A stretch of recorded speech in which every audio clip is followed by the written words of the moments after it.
What up, internet? Who you are, what you be, where you at, what you see. This is Pop Cult Parent.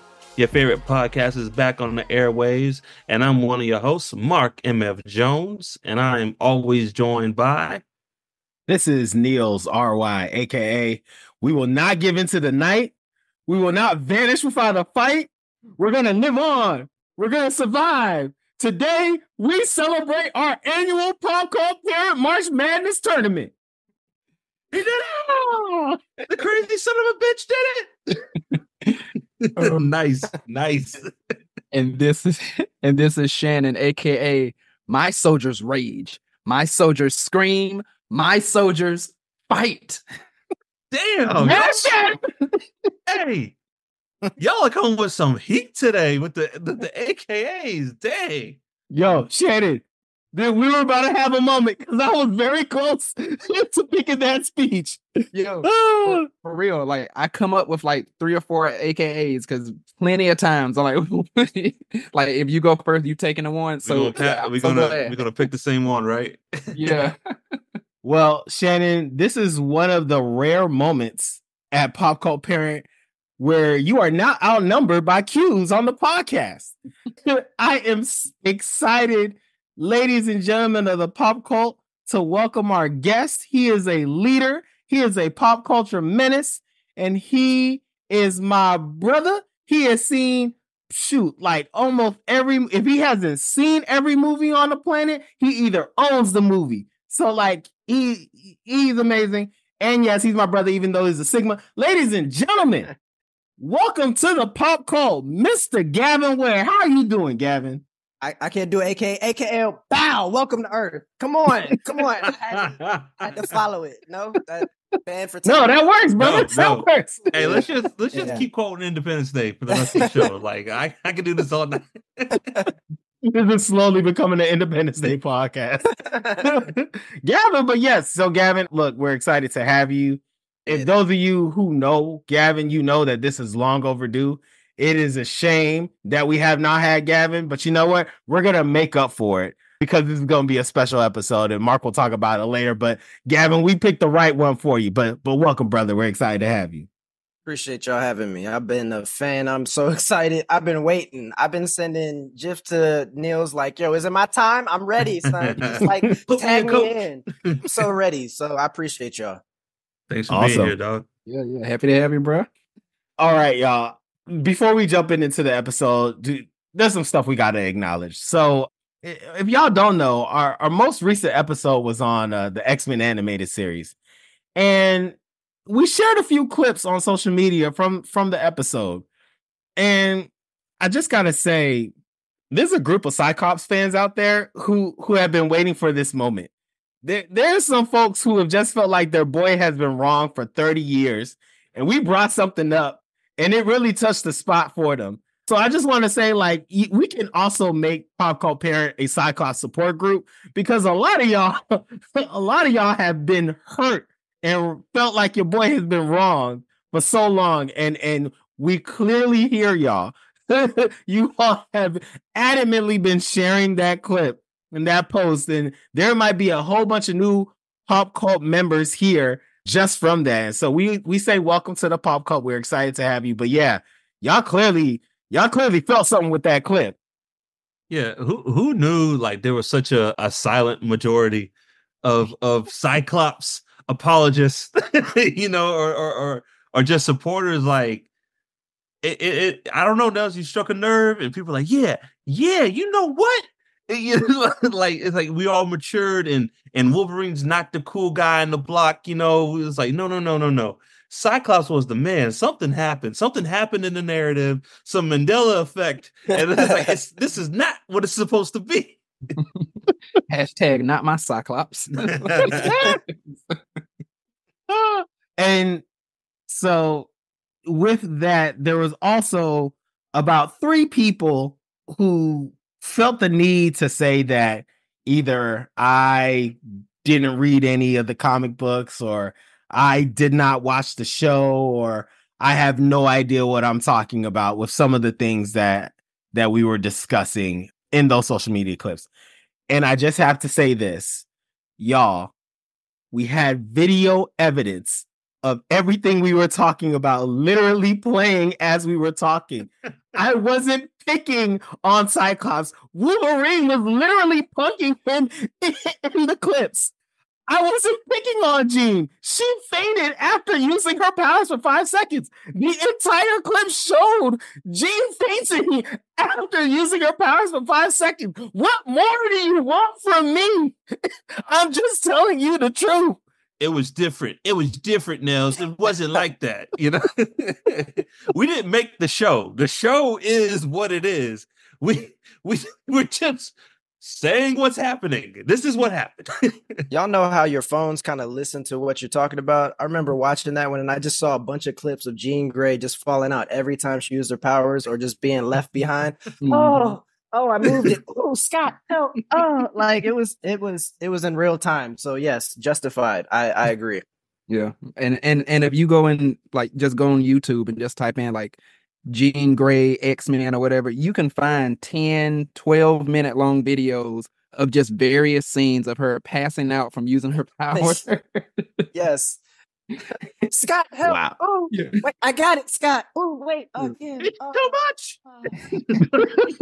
God, and then we never even mentioned, like, God forbid she put on what's the helmet? Cerebro. Cerebro, oh, yes. Gosh. Look like Jean is out for the week if she puts that on. She may not come back. she's especially gone for the next 2 episodes. Yes. You know, the professor, he's like, he's like, oh, so much power, you know, and then he like kind of shake it off and like, my Jean, dog, Jean is out for the count when she puts that helmet on. Hey, but Mark, look, okay, this is my last thing, because we're about to make this an episode again. What's the last thing? We did not acknowledge Professor X's yells. It was like, it sounded painful. Yeah. Like he really touched the nerve every time he yelled. It was something deep in there that he had to get out. It was painful. He yelled like he was getting stabbed in like a Quentin Tarantino movie. It was just guttural. Like that poor man. People looking outside like, damn, was that the professor? Like looking down the hallway. Like, man, damn, what did they do to you in the studio, bruh? Sheesh. Anyways, this episode of Pop Cult Parent is brought to you by Black Nerd Coffee. Black Nerd Coffee was started by Elliot and Annie, 2 HBCU grads who became obsessed with making the perfect cup of coffee you can enjoy black, no cream or sugar. In their journey to create the perfect cup of coffee, they wanted to learn as much as they could and share that knowledge with their family, friends, and community. That desire to learn more became a delicious obsession. Over the years, they have enjoyed trying, celebrating, and sharing coffees from around the world. They believe that taking the time to make the perfect cup of coffee is an intentional and therapeutic form of self-care. I have to say, without a doubt, this is the best cup of coffee I've ever had at home, and I've been obsessed with this brand ever since. Want to check out Black Nerd Coffee yourself? Head to blacknerdcoffee.com and use the discount code POP20 to receive 20% off of any 12-ounce single origin coffee. That's POP20, POP20, for 20% off any 12-ounce single origin coffee. So that's a little bit. We're excited for the new members of the Pop Cult that are here. You are more than welcome. You've always been a member of the Pop Cult. You just needed to listen to the podcast, and we're excited to jump in. But Mark, I'll turn it over to you to talk about this episode. Yeah, so you know it's that time of year again, fellas.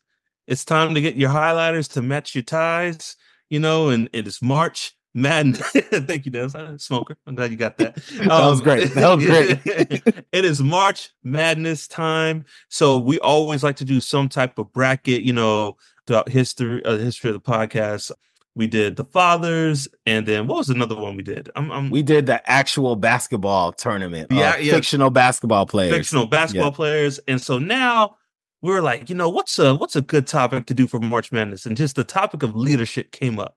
You know, what is a leader? What makes someone a leader when faith is thrust upon them? And so we just started talking about the greatest fictional leaders of all time. We're like, good, let's make them fight. And that's what we're going to do. And we're going to have a tournament today for the best leaders in pop culture. Now, it's to be said, and Nell's going to go over the rules and who's in it and all that good stuff. This isn't like a battle. These people aren't fighting. We're voting on the qualities that we think make them good leaders, and who is the best out of all of them. So I'm just going to turn it over to Nels, and Nels going to get us going and go over the seeds. Yes. So again, we have a 16 team leader bracket, and the context of it is the question you should be asking is, who of these leaders would you follow? Would you want to follow? So, gentlemen, that is the question that you will be thinking as we go over the folks who will be a part of the tournament. So, I'm going to share the number one seeds. The overall number one is Mr. Optimus Prime. We also have Captain America, Captain Jean-Luc Picard of the Star Trek franchise, and Leonardo, the oldest brother from the Teenage Mutant Ninja Turtles. Those are our one seeds. For our two seeds, we have Khaleesi herself, Dani Targaryen. We also have Cyclops, who we famously talked about last episode. We have Superman from the DC universe. And last but not least, Tommy from the Power Rangers franchise. Seed 3, the 3 seeds, we have Moses from Attack the Block, played by John Boyega. We have Aargon from Lord of the Rings. We have Caesar from the Planet of the Apes, the new Planet of the Apes franchise. And can I stop you? Yes. I don't have Moses on my. He replaced Leonidas. Okay. And I'm keeping this in. Guess what, y'all? So Popco, we originally had Leonidas from 300 in this tournament, but as I was doing research, Leonidas is actually a real person, a real Spartan king who actually took 300 Spartan warriors and fought the invading Persian army and held them off for 3 days. That actually happened. Like, all of that actually happened. So we had to take Leonidas off the board. Are you saying Mufasa? What are you saying about Mufasa in that statement? Mufasa is not a real lion, brother. Well, my bracket. Hold on, it floated just now. Are you serious? Yeah. So, yes, Leonidas is not in the tournament. He has been replaced by Moses from Attack the Block. I'm glad, as I'm saying this, I am actively seeing my co-hosts freaking out as their bracket has been busted, and I love it because this is what March Madness is all about. So let me continue on. A new player is into the game. The last 3 seed is Leslie Knope from Parks and Rec. And then I'll round it out with our 4 seeds. Leading them off is Captain Mustang from Full Metal Alchemist Brotherhood. And then we have Erwin Smith from Attack on Titan, Hermione Granger from the Harry Potter franchise, and last but not least, Mufasa, the former king of the Pride Lands. Those are the 16 tournaments. Yes, gentlemen, please take this time to continue to update your brackets. But before we do that, I thought it would behoove us to talk about a lot of amazing fictional leaders who will not be participating in this tournament, but we wanted to give some honorable mentions. Those include Captain James T. Kirk, Magneto, Storm, Batman, Iron Man, Aqualad from the Young Justice cartoon, Nick Fury, President Thomas Whitmore from Independence Day, who he gave his speech, and last but not least, the GOAT himself, Monkey D. Luffy from One Piece. Those are some of our honorable mentions. Fellas, were there any things that you wanted to say about any of our honorable mentions? And in fact, I'm going to start. I just want to take a couple seconds to talk about Storm. I'm sure a couple of folks are wondering why we picked Cyclops to be the X-Men representative over others like Magneto and Storm. And for those of you who have read the comic books, you know that Storm is the better leader than Cyclops. And the reason that we did not pick Storm is I'm biased over Storm. If Storm's in this tournament, Storm's winning. All right, look, Storm is my GOAT. So we couldn't do that, and I wouldn't allow you all to not have Storm win. And so it just wouldn't seem right or fair. So I just wanted to give a quick acknowledgement on Storm. But gentlemen, any of the other honorable mention leaders that you wanted to discuss? I got one actually. Captain Kirk is, nothing beats a classic. I love Picard to death, but Captain Kirk has some of the most original, quoted kind of like misogynistic, crazy space stuff that any other person has ever had.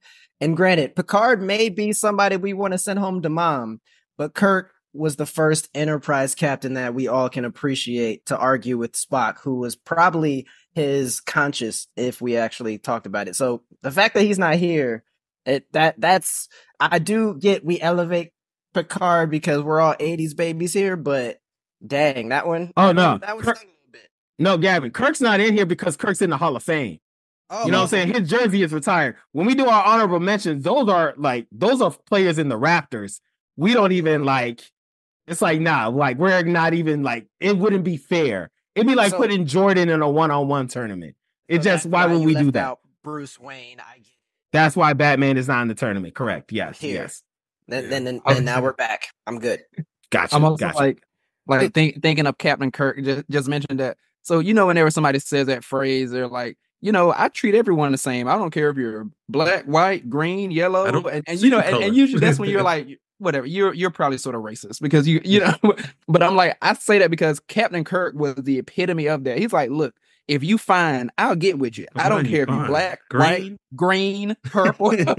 He literally got tentacle, women who were horns, fur, or green, scales, and purple. He's like, you fine with me. If I can kiss it, I kiss it. Oh yeah, you could change in the moment. Remember Undiscovered Country when he kissed that beast that helped him free, and even Bones was like, "What is wrong with you?" He's like, Bones, we need space, dog. I'm against mine. All right, we may never see Earth again. We may never see Earth again. I'm against mine. It's like the Denzel thing. It's like, hey, I'm leaving here with something. God. You sit around here playing the holodeck if you want. There's a whole planet of insect women down there, and I'm about to go handle this. Yeah, shout out to I could just see like on the Enterprise, it's just like Kirk is nasty, so no one wants to drink after him or touch his stuff. It's like, don't sit there. Captain was there. Oh dang! Oh God, come on. Half of Bones' job is treating intergalactic STDs. Oh man. Anyways, any other honorable mentions that you want to acknowledge?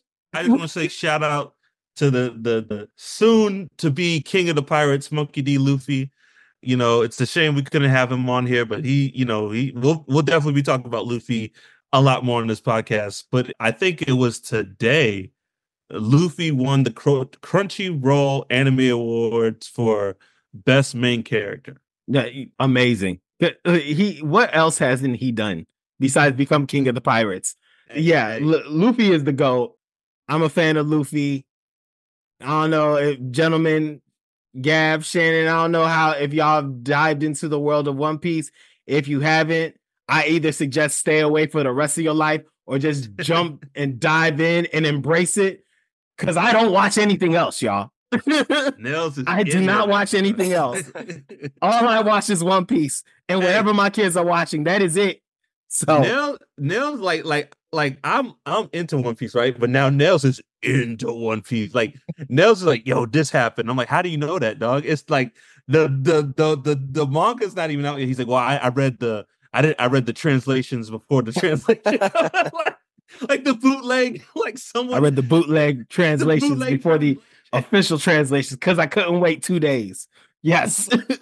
See, I think in a world of oversaturated content, when you look at a series that has 1,000 episodes, you're like, I can start that later. And I get that it's dope, but there's just so many episodes that I'm already look, I'm not even going to judge me if you want to, but Demon Slayer is currently in the mix right now, and I am fully involved with that.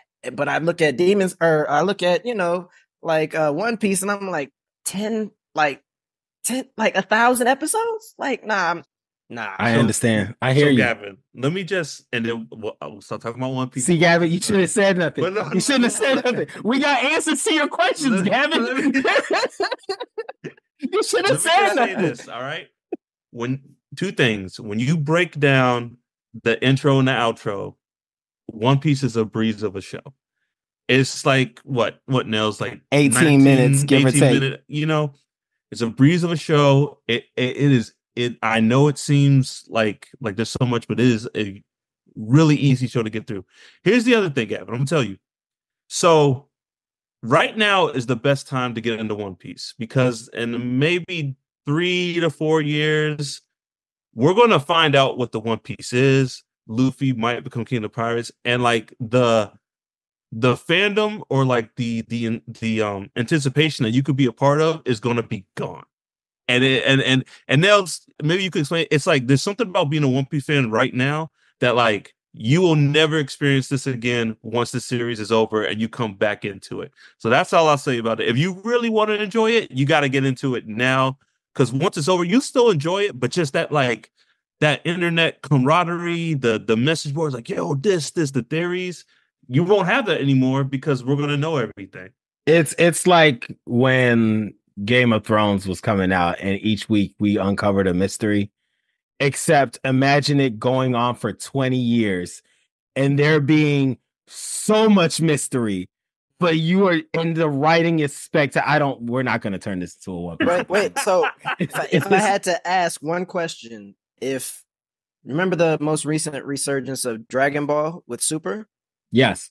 And how joints were dropping and how exciting that was to see who's going to win the tournament of power and everything. Yes. Where would you place it? Better. One Piece is better. One Piece is better.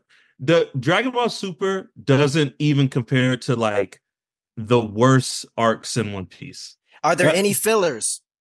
No. Well, maybe like a couple. You can skip a handful. Shannon bites tongue to stay quiet. Yeah. Don't you dare talk about Dragon Ball.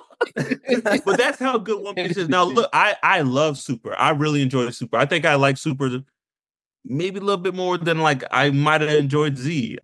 Blasphemy, but I really enjoy Super. But like Nels, tell me I'm wrong. The worst arcs of One Piece, does Super compare on a writing level to any of them? I mean, the only one is the first arc of One Piece. And I will say it's a tie. It's a tie. And that is the worst arc of One Piece. It's the first arc. And then literally all the other ones are some of the best. But this is the last thing I'll say. We are jumping into this tournament. There is an arc. It's called Alabasta. It is one of the first arcs. When I finished watching it, I called Mark and I said, this is one of the greatest, it's top 5 greatest anime arcs I've ever seen. And I'm like, and I was looking on the online platforms and I was like, no one in the One Piece community is talking about Alabasta. And it is in my top 5 anime arcs I've ever seen. And Mark's like, yeah, nobody, dog. Like, there's some, I'm like, you're telling me it gets better? And Mark's like, it hasn't stopped getting better. And so now all I watch is One Piece. Like, all I watch is One Piece. So, yeah, brother, don't ask no more questions. We have answers to your questions. All right. Okay. Gentlemen. Man, it's like turning into talking to One Piece around us, like it's like a werewolf. We're like, get out. We can't stop it. Nah, can't do it. All right, gentlemen, excited to start off our tournament. We have some amazing leaders. And so to kick us off in the Cybertron bracket, we have our number 1 seed, Optimus Prime, going against Erwin Smith from Attack on Titan. Some context. Optimus Prime is the leader of the Autobots. He is the bearer of the Matrix of Leadership. He is the last of the Primes, famously voiced by the legend Peter Cullen. Prime is famously known for having a strong sense of honor and justice, and works to protect the life and liberties of all sentient species. That is our overall number 1 seed. And today he is going against Erwin Smith. He is the 13th commander of the Survey Corps. He's considered a shrewd, bold, and charismatic leader who encourages creative thinking among his subordinates. He also led a bloodless coup to the government to add to his accomplishments. And Shannon already mentioned his GOAT moment in saying one of the greatest leader speeches, probably the greatest leader speech in anime, before half the core got destroyed by the Beast Titan. But still, it was a GOAT moment. So those are our leaders for the first round. So who is the better leader, y'all? Optimus or Erwin Smith? Who'd like to go first? I'll go first, real quick. So one, let me even jump to it. So Erwin Smith, on a random level. I'm from this little town called Erwin. My last name is Smith. So since the way I gotta go in that direction, right? That's what you would think. But I'll also say this is when I knew dude was different. I don't think I can follow a leader like this because dude, while his arm is getting bitten off, chewed off, he's not worried about himself or anything. He's like, his arm is getting bitten off by a Titan, and he's like, charge, go soldiers, go forth and fight in a battle. Later in a battle that you will die in. Well, this happened in a different time. But anyway, that couldn't be me. First thing, my arm is getting bit off. Somebody help my arm. Stop everything. Save me. Yeah. This is when I knew dude was Go back.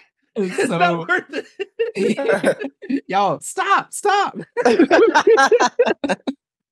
But I'll say, in this battle, I mean, Optimus Prime to me is like the biggest leader. Like the speeches that he has given, it doesn't matter. Autobot, human, animal, whatever it is, when Optimus Prime speaks and they say go into battle, you are ready to run through a brick wall. So for that, I cannot go with Mr. Erwin January 6th Smith. I have to go with Optimus Prime. God. Shannon. You let it cool. He let it. Shannon. Okay, Gavin. What about you? Who are you picking? So honestly, I gotta agree with Shannon on this one. For a lot of reasons, and honestly, ultimate story arc. Optimus Prime has been around since 1984 in action figures or something like that. Like maybe around that time. Earlier. Maybe even earlier. Yeah. And we're talking about, the first transformations. We're talking about, the Transformers, like Beast Wars and, the evolutions. There has never been a time where Optimus Prime hasn't been a leader. Never been a time where Optimus Prime has lost to such a degree where you are so devastated and you're like, man, where my arm at? And am I going to get it back? Erwin, you know what I'm saying? Also, they're like, when it comes to death, do people really die as Transformers? Because they honestly kind of come back unless you're like missing a huge, okay, we're moving on to a different sphere of Transformers. Optimus Prime is always there. Even when he's not the leader, he's still the mystified leader. The most recent Transformers movie, he was not the leader. He was second. And what was it? Your being from your past or future, the beast that came through? Optimus Primal. Optimus Primal, yeah. Even then, he revered Optimus Prime like he's not there yet, but he's about to be a legend. Everybody knows Optimus Prime. And honestly, if you had a voice like that boomed through cybernetics or whatever, I'm gonna listen. Let's just talk about it. Erwin got a nice voice. It's not Optimus Prime booming to the reverberations of my soul and possibly shorting out my phone. I'm gonna go with Optimus Prime. So we will not talk about the Transformers. Well, I won't talk about the Transformers 80s movie yet. I'm going to save that for later on. But Optimus Prime is moving on. But Mark, I know this guy's specialty. So I just want to, as we first talk about him, I just wanted to give you the floor if there's anything you want to say. Optimus Prime is sweeping this around. It's no secret on this podcast that I am a huge fan of Transformers, Optimus Prime. Like, this guy has like unwavering morality. Like, he's like a strategic, brilliant warrior, but like he's everyone's dad. He is he's everyone's dad. I mean, us too, as the viewers. Like old stepdad Prime would come on TV like, hello there. You know, and it's just like there's something about, and that's a lot to say like to Peter Cullen and that amazing voice. But like yeah, like he bears the matrix of leadership, and he's always got like Shannon, he's always got the bars. He's got the bar. Like when Optimus Prime talks, everyone shuts up. Even the villains shut up. Like no one ever like interrupts Prime. Is like, you know, Megatron, well, what do you say about that, Prime? And he'll let him talk. He's like, well, Megatron, this is happening and this is happening, but mark my, you know, and Megatron's like, now I'll speak. You know, he's not going to interrupt Optimus Prime. And even Megatron respects Prime.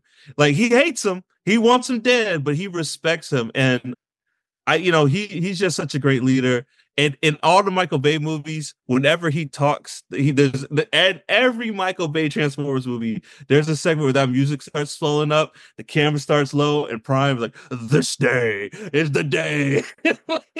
Everybody just slowly rises in their chair, sits at attention. Tyrese looking around like, yeah. The movie could be terrible, but that Optimus speech still hits every time. Oh my goodness. And the like battle ridden Chicago, today we kill them all. I'm like, yeah, Optimus.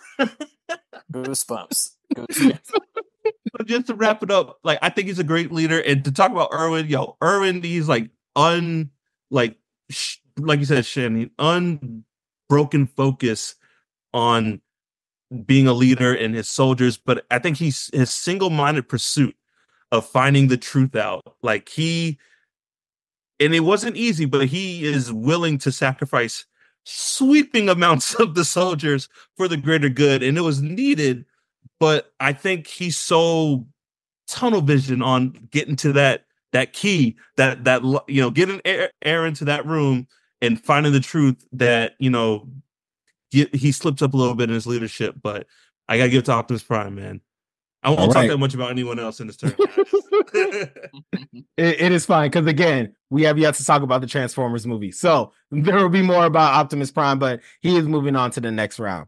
All right, so to round out the Cybertron bracket, we have Leslie Knope and Tommy. So Leslie Knope is the deputy director of the Parks and Rec Department, Pawnee, Indiana. She's cheerful, ambitious. Pawnee, Indiana. She's cheerful, ambitious, hardworking, and optimistic. And she is considered one of the 25 best TV characters of the past 25 years. And she is famously played by the legend Amy Poehler. And she is going against Tommy Oliver of the Power Rangers. He is leader of 3. He's the leader of 3 and a member of 5 different Power Ranger teams. He was the Green Power Ranger, the White Ranger, Zeo Ranger 5 Red, the Red Turbo Ranger, and last but not least, the Black Dino Ranger, famously played by Jason David Frank. Who is a better leader? Shannon, I'll turn it to you. This one got interesting for me because generally Tommy hands down, but going against Leslie Knope.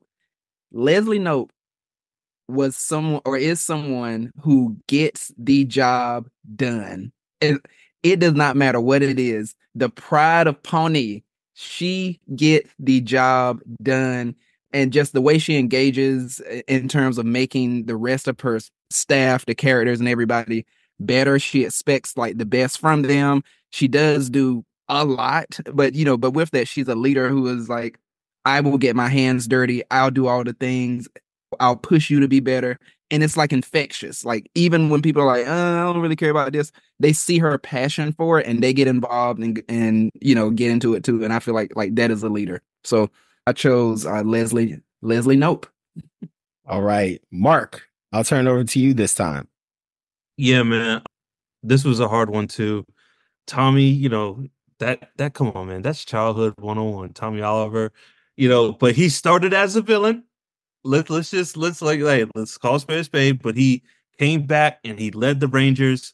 The thing is, I want to say the Rangers go on without Tommy.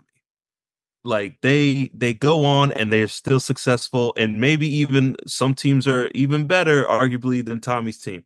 If Leslie Knope left that office, if she left Pawnee, it would crumble. It like she is just the backbone of that city, maybe even that state. And like you said, Shannon, she's just so infectious. Leslie Knope is like one of those characters I see in fiction. I'm like, I wish I was more like that person.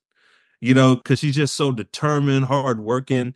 And she got Ron Swanson, maybe the biggest libertarian in history, to care about like government work. Like that is like no easy feat. So, she's a little overzealous. She's stubborn, but I think she's a great leader, and I give it to Leslie Knope. Amazing. Leslie Knope is already moving on to the next round and beat one of the greatest Power Rangers in history. Gavin, I'll turn it over to you just to hear your thoughts as we round out this part of the bracket. I'm not even going to bury the lead. I can't say that I disagree with anything that anybody said. Like I gave it to Leslie Knope, but let me start from how and why. Like Tommy, arguably one of the greatest Power Rangers ever. If we're talking about just stats on TV shows, Leslie Knope didn't pull in people like the ensemble cast did.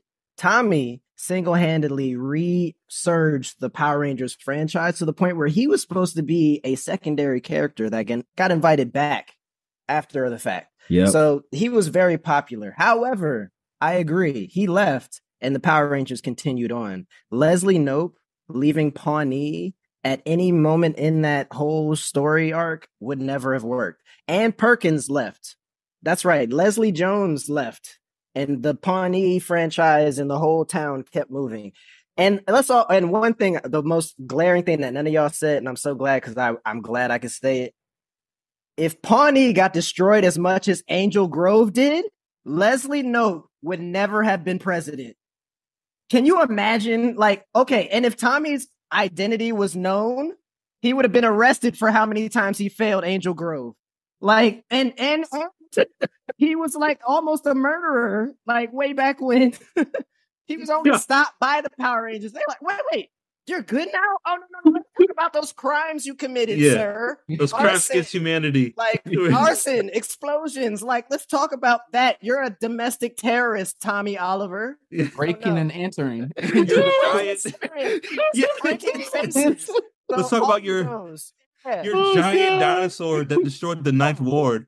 And the whole Angel Grove's whole shipping yard. Let's talk about that. And there's no more commerce. Forget truancy. Let's talk about you destroying downtown, sir. No, I'm sorry. Tommy, for all intents and purposes, may have been the cure that we all, quote.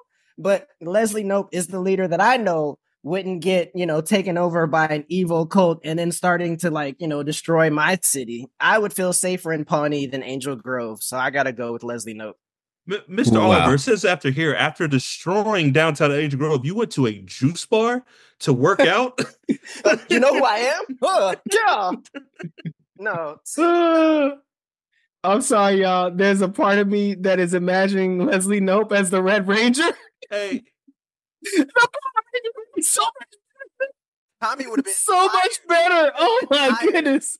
Hey, but I'm not gonna lie. I kind of want to see this trial, like Angel Grove versus the Power Rangers, like their crimes against humanity. It's kind of like the what are the accords in Avengers? The that they all have to sign. Yeah. Oh, the Sokovia Accords. The Sokovia Accords. Sokovia Accords. When he's showing, he's like in Africa, and they're like Angel Grove, and Angel Grove. Oh, here's when you all went skydiving and then left, just left after Ivanhoe's attack for days. And here's that, that comet that comes around once every 100 years, the phenomenon of the wonders of the universe. Yeah, you blew that up. So, and what was Zed's giant thing called? Oh, Serpentina? Serpentina, yep. You constantly failed us against Serpentina. Serpentina's weakness was battery power. Like if they found a competent energy source, the world would be ran by Zed. All right.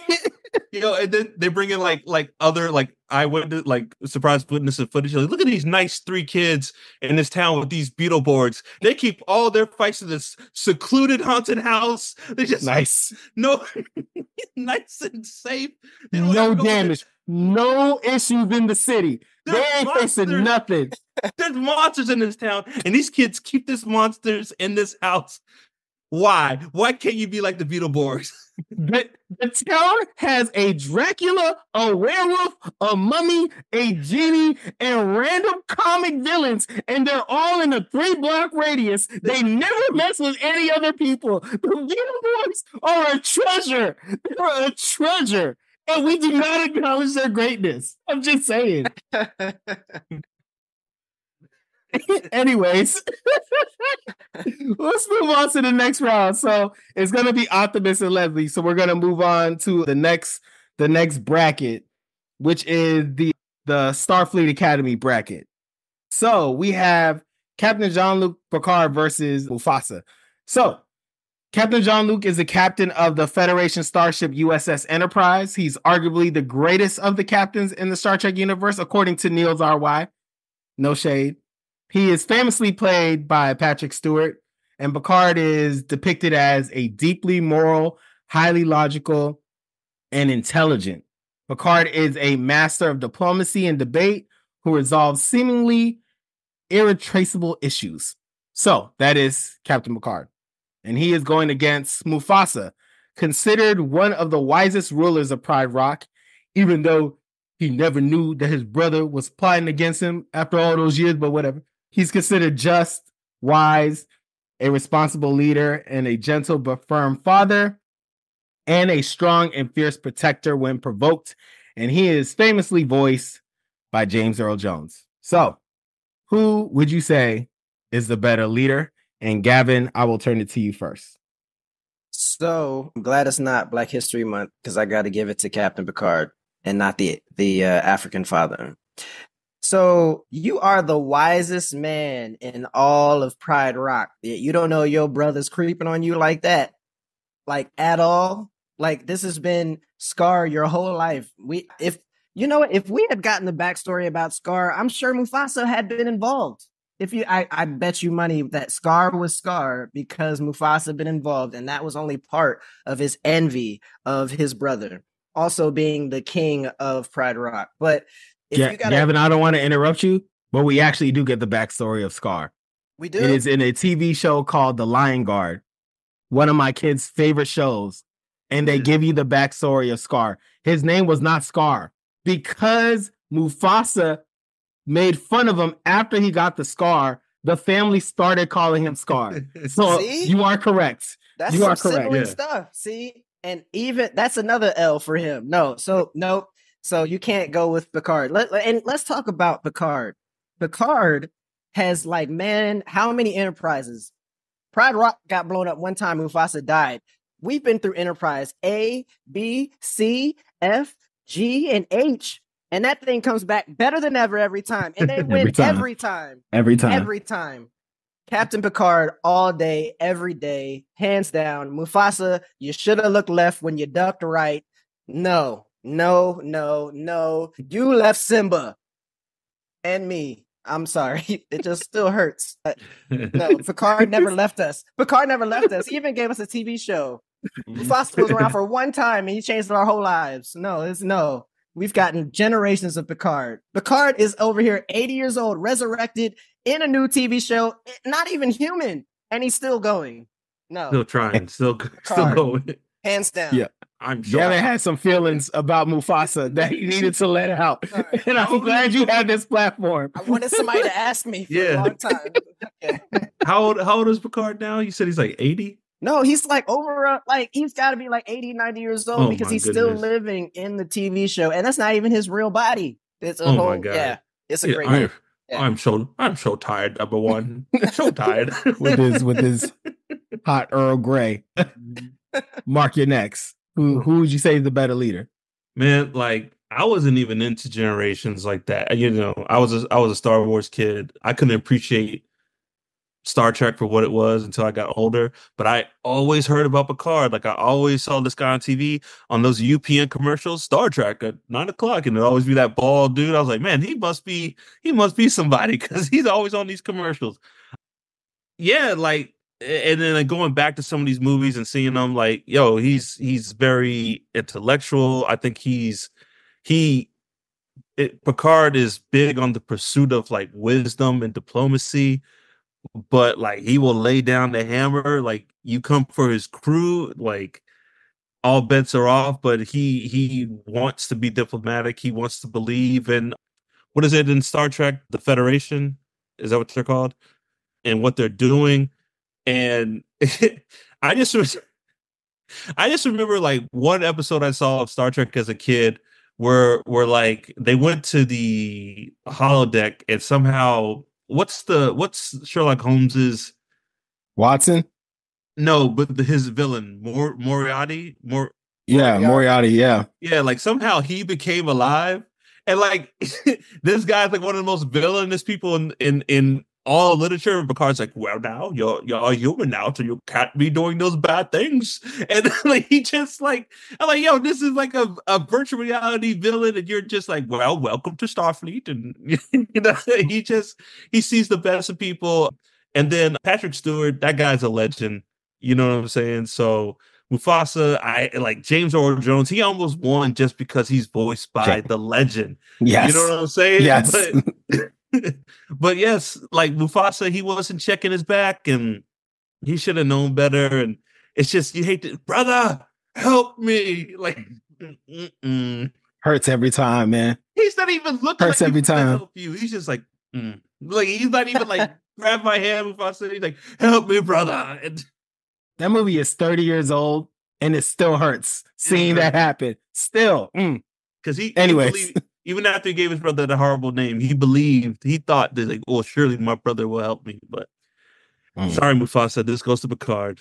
Well, Picard is moving on, so we will acknowledge that. But Shannon, any thoughts on this competition? Again, clean sweep. I chose Captain Picard as well. Clean sweep.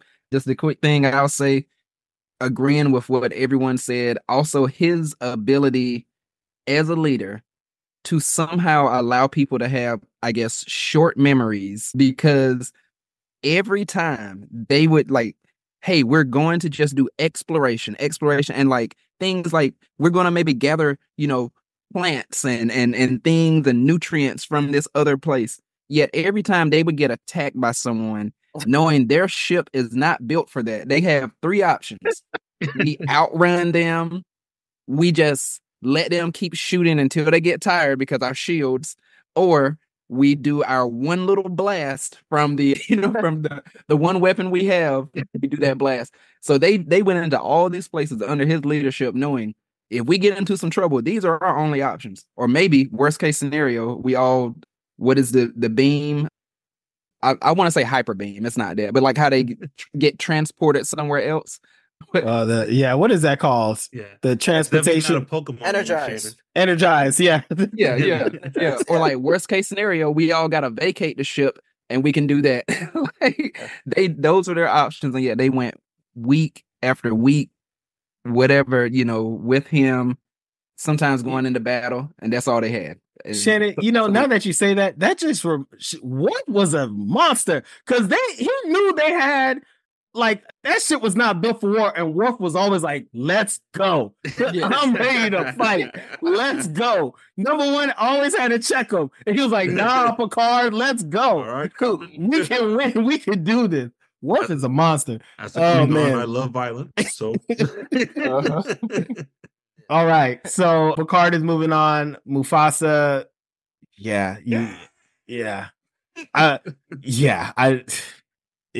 James Earl Jones. Okay, so let's move on. The next fight is against Moses from Attack on Titan against Cyclops of the X-Men.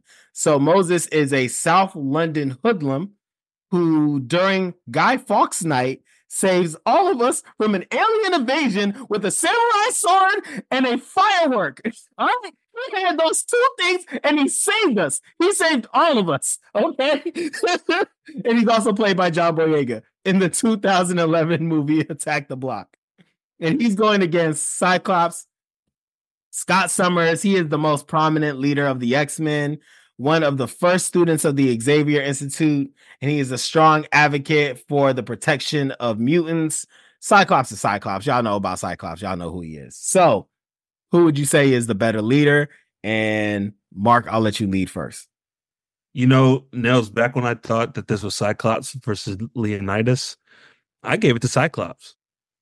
I did. I gave it to Mr. Scott Summers. But now that Moses is on the board, get the hell out the way, Scott. Because come on, baby. Moses is the man. Dog, Attack the Block is one of my favorite movies of all time.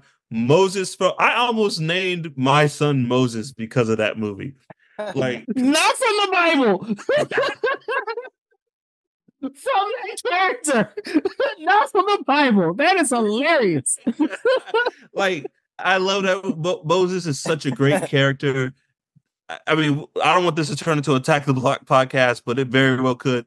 But just like the way he handles himself in that movie, he's looking out for his friends, his people, you know, because it's an alien, bruv. Believe that. You know, we got to kill them things. I love it. I love it, man. The way he takes out the aliens at the end, that run from the weed room to Moses' apartment is one of my favorite moments in movie history. Just everything about it is dope. Moses takes this. Sit down, Scott. Moses is the man. All right. Gavin, you're next. Who's the better leader? So honestly, when this was Cyclops versus Leonidas, I had Leonidas going through. Like, I had Leonidas going through 2 rounds. I'm not even gonna lie, but that's another story. So this one, I'm thinking about how Cyclops has had success, team after team after team. Like, granted, Moses wasn't battle tested, but Moses ain't have to get ready because he stayed ready. And I appreciate that about Moses. And I agree that one scene at the end was legendary. I gave it to Cyclops only because Cyclops, being the leader that he was trusted by one of the most intelligent mutants on Earth to lead the most ragtag, craziest bunch of folks that he'd ever seen, that he was still trying to manage. Even when he knew he was going to be absent, Professor X trusted freaking Scott Summers to do everything that he did every day, even though the school got blown up maybe about every 2 years. He knew that Jean Grey and somebody else were going to be back to build it again. You know what I mean? Gavin, not to interrupt you, but it sounds like you're making an argument for Moses. So no. I'm not done. And I do get that. Like, Moses was dope. Moses wasn't battle tested. Moses came through and saved the day at the end. Moses was he was a natural born leader. Scott Summers was whiny and crazy, and, you know, he had to get his stuff together to be focused and fine-tuned by Professor X. However, he didn't know his own power. He could turn up way more than Moses did. Even though that last scene was dope, Scott Summers held back way more than he went in because he knew he could really hurt somebody, which it allowed him to be a better leader by actually gauging other people's strengths and weaknesses based on how he could approach them, which is also how he was a great tacticianer. You know what I'm saying? Like, he could be like, you know what, Wolverine, you go over there. Beast, up there. You know what, Mystique, if you're here, go back there. You know what I mean? Like, I feel like he was like a very strategic person. And I feel like even if John Boyega was battle tested with it, and I hope Attack the Block 2 is actually happening like they said it is, if we get a second one, he could parallel. But I'm going to give it to Scott just for his legacy, his longevity, his trust from the smartest mutant ever. It's got to be Cyclops. All right. No pressure, Shannon. It is split. Come on, Shannon. Who's the better leader? I would say that is a very, very compelling case. But I chose Moses. Oh! Yeah. But no, I chose Moses. One, a leader of few words and many actions. He really was like, what I can't remember what was the like 1 or 2 word phrase he'd usually say. He was just like, run it, dig it, what not dig it, whatever. It wasn't dig it. I can't name one line that Moses said in that movie. I can't tell you one. But it would be like he had them get their weapons, he tool it up. Yeah, there you go. Yeah, tool up something. But basically, like I feel like his responses can be like 1, 2 words, and already from that they're like, yep, that means we have the affirmation. Let's do it. And again, like we said, ground level person, wasn't battle tested, but knew what had to be done and got it done. Led others to do this, and then at the same time, in the very end, was like, fine, I'll do that last piece of dirty work, the biggest, scariest, most dangerous thing. I'll do that myself. Y'all, so that's a leader. That's a leader. I chose Moses. God, I cannot believe this. Cyclops. Oh God. So Moses is moving on. Yeah. But Cyclops is one of the greatest leaders in comic book history. And here's the thing. I think this is not this Moses moving on is not a slight on Cyclops, all right? What this shows you, pop cult, is that Moses is that good of a leader. This man, mind you, he was a teenage hoodlum in South London, took his crew and fought an alien invasion. They had never heard of aliens before. It's like all of a sudden, it's like aliens exist and they are after this block, and we are the only ones who can stop them. And they're like what? Little kids had guns. They were the only ones that had guns. So like they had to figure it out with fireworks and the future Doctor Who. Like they just had to figure all that stuff out. So I put that on par with Cyclops having to fight the Skrull Empire with some of the most powerful beings on the planet. And you know what? To me, it's a tie. It's a tie. It's a tie. So the fact that Moses is moving on, cool, but Cyclops is amazing. Yes. I say this so I don't just sound like a Moses fanatic. My one, I feel like, negative trait for Cyclops is, honestly, we'll talk about him later. It's probably my one negative trait about Leonardo, is that he's too worried about what his daddy or his leader thinks. He's like, what would the professor do? Would the professor do this? Well, it doesn't matter. You are now the leader right now, Scott. In this situation, you're the leader. You got to make a decision. So that was one reason why I was like, I'm going to give it to Moses, because Moses never, in that movie, he might have made mistakes, but he never doubted himself. He never doubted himself. He was like, yo, this is what I got to do to protect my people, protect the block. I don't care. Like, it's aliens. I don't care what it was, but they're not taking this block. And he stood on it. What a compelling argument. Wow. Okay. So Moses is moving on. He will face Picard. Let's now move into what am I going to call this? I should have thought of this already. The Marvel bracket. So we have Captain America versus Hermione Granger. Never thought those words were going to come in my mouth, ever. Captain Steve Rogers is the original super soldier.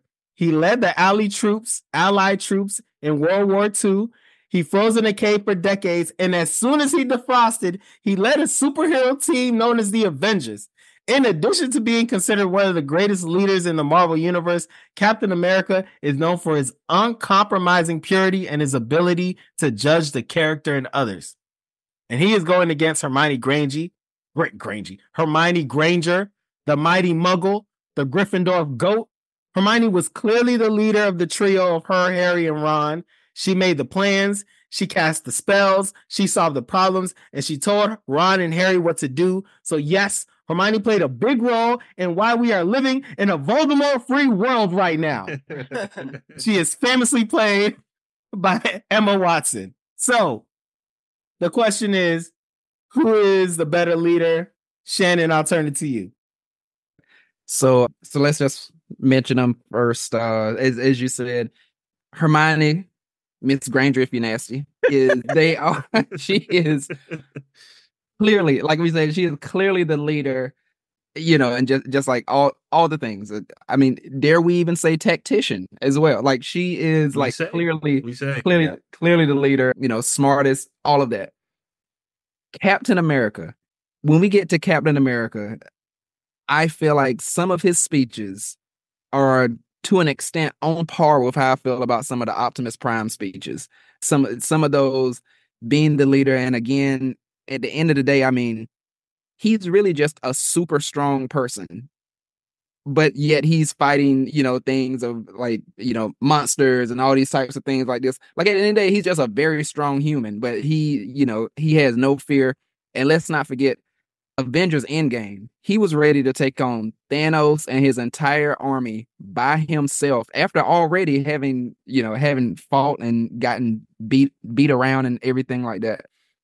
So this one person was ready to take on an entire army without a second thought. All he was like, let me just tighten my shield and, whatever. I'll take out as many of y'all as I can.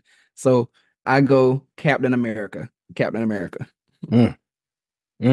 All right. Gavin. So I was thinking about both of them have heart. You know what I mean? Like both of them are they lead with their heart, and that's what they kind of base their moral approach on life towards. You know what I mean? I also was thinking about their weapon of choice. Cap got a whole shield, you know what I mean? And then Hermione has, the wand. Hermione, arguably the best with spells. Harry Potter would not be Harry Potter without Hermione. Cap, however, is probably loyal to a fault. We all can agree or disagree how we think the Civil War plot of the movie, not the comic, but the movie could have turned out, and if Cap was right or wrong on how he treated Iron Man and loyal to Bucky, is what it is. However, Hermione never did that to Harry or Ron. Hermione stood 10 toes down towards anything and was probably one of the bravest people in Hogwarts and was always known for, and Harry and Ron knew they couldn't survive without Hermione. People still try to go out and survive without Cap. To his disagreement and almost to the end of the Avengers, you know what I mean? So I feel like Hermione ain't bring down Hogwarts. That was, the racist opposition of the pure blood movement. But I hope y'all do an episode about that. I'm Harry Potter. So, but I'm saying Hermione Granger, Miss Granger, if you're nasty, wins this over Cap just because she would have outthought Cap and outmaneuvered Cap, even with Cap being as strong as he was and as maybe even having more of the Avengers and powered people on his side. Hermione would have won, hands down. I expecto Patronum. F them other mudbloods, because I'm down for my mudbloods. All right. All right, Mark, what do you say? Man, this is a tough one. I didn't think this one was going to be this tough. And fellas, everything you guys said is spot on about both characters. So I'm not going to really try to repeat. What I'll say is my decision came down to this. I looked at both these characters who are well respected in the universes. Like Cap is like legendary in the Marvel universe. Like people hold him with such high regard. Ant-Man, this is yours, Mr. Captain America. Like, like he got his act together just when he was in the room. And people respect that man. Leadership just pours out of him effortlessly. Hermione, always there, always down. But then I was like, all right, if this person in their universe isn't around, what's going to happen? The Avengers might still be Avengering without Cap. Maybe it's hard, maybe it's difficult.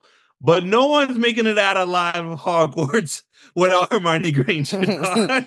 No, that movie ends at the first movie. That series is over when Hermione's not there, dog.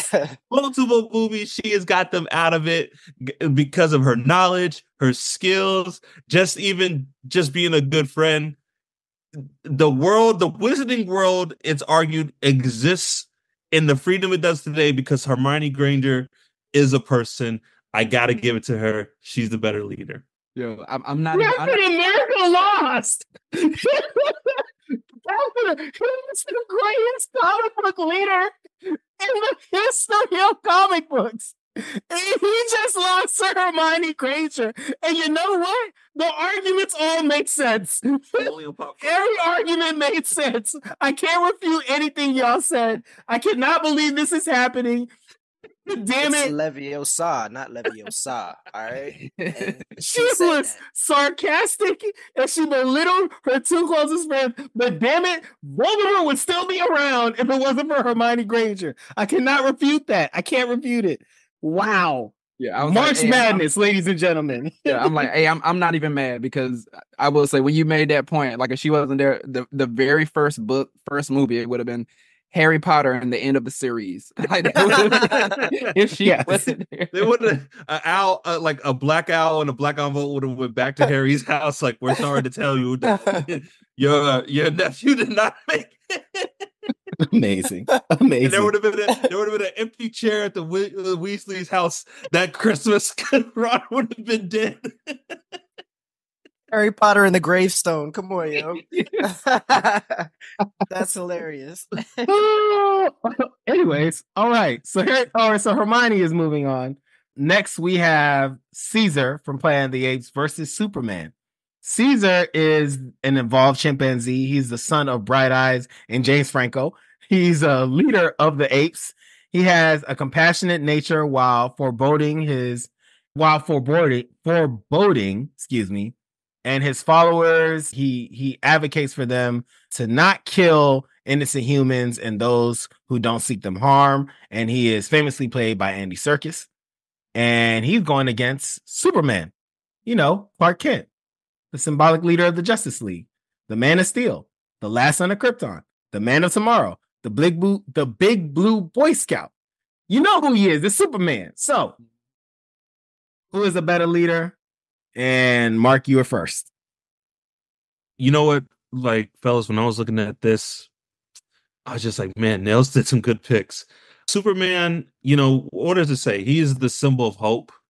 Like, he is. I think even in the we was talking about Marvel Universe, how they hold Captain America to a standard of regard.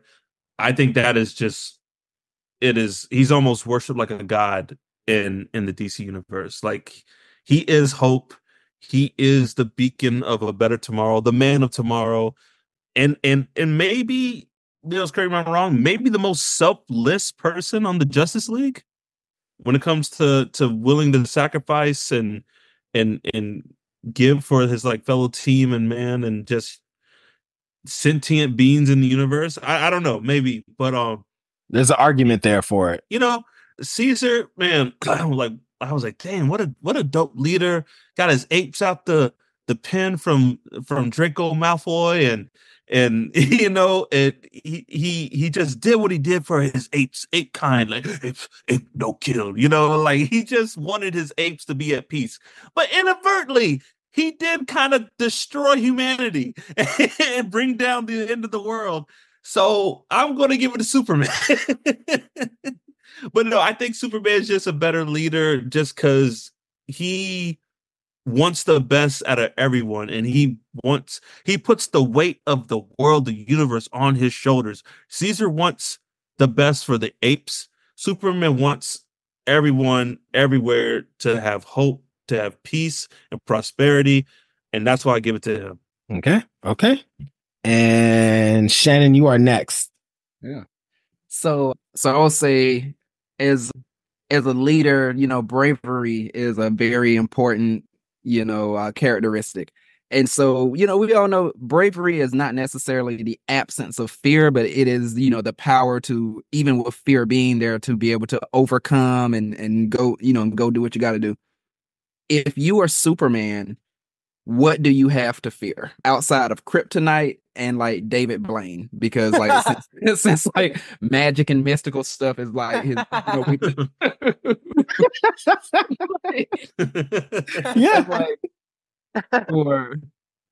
for Superman, I'm like great leader, but in reality, I mean, it's almost like nothing can hurt him. So it's like he's not necessarily, until there's something huge, really faced with those situations where it's like, like I could die here, but I got to fight through it. And like, how can I, this and that, he's super powered and everything. I gave it to Caesar because Caesar, again, got the whole group together. His apes brought them up. Still tries to have the code like, hey, we don't kill. But it's like, hey, if somebody messes with us in the wrong way, then I might sort of go back. I might suspend that rule for a little bit, But he definitely was able to motivate the whole group, into doing all of these things. And I mean, and I say that the bravery thing because I mean, he's just as vulnerable as anybody else. A bullet or whatever would like stop him. So just as brave. So Caesar. All right, no pressure, Gavin. Who's moving on? So I'm gonna get deep, if that's okay, on like how I picked the two, because this one, I am a huge fan of both storylines and franchises. Like the old Planet of the Apes, the new resurgence and storylines are amazing to me. Like I love that storyline. Yeah, and Superman, if I can say, is a classic. Just it's talks about like the human condition, like who we aspire to be to each other, how we kind of see each other, like kind of being at our worst, but also knowing that we can achieve our best. You know what I mean? Planet of the Apes, if I can get a literary term, is an allegory for humanity. Planet of the Apes, humans were led to the destruction of Earth, which led to the planet being taken over by apes. The same thing is going to happen with the apes. They just don't know it yet. They have the same kind of habits of destruction and everything like that. Caesar is great. Caesar was born out of that same problem and that same kind of reflection of humanity. Like humanity can be better, but our basest instincts are going to get the better of us. Apes together strong, blah, blah, blah. Like that whole thing, he's great for that. But ultimately, humanity is going to get the better of them because they're going to do the exact same things that humans did before them. Superman is not human, period. Superman does above and beyond. Superman aspires to be better. Superman knows he could literally break the world in half and chooses not to, and chooses to be a better person and chooses to be a beacon. Granted, Superman has been susceptible to being, the red kryptonite and all that great stuff, to, being the craziest, most evil person on the planet, but he chooses to be different.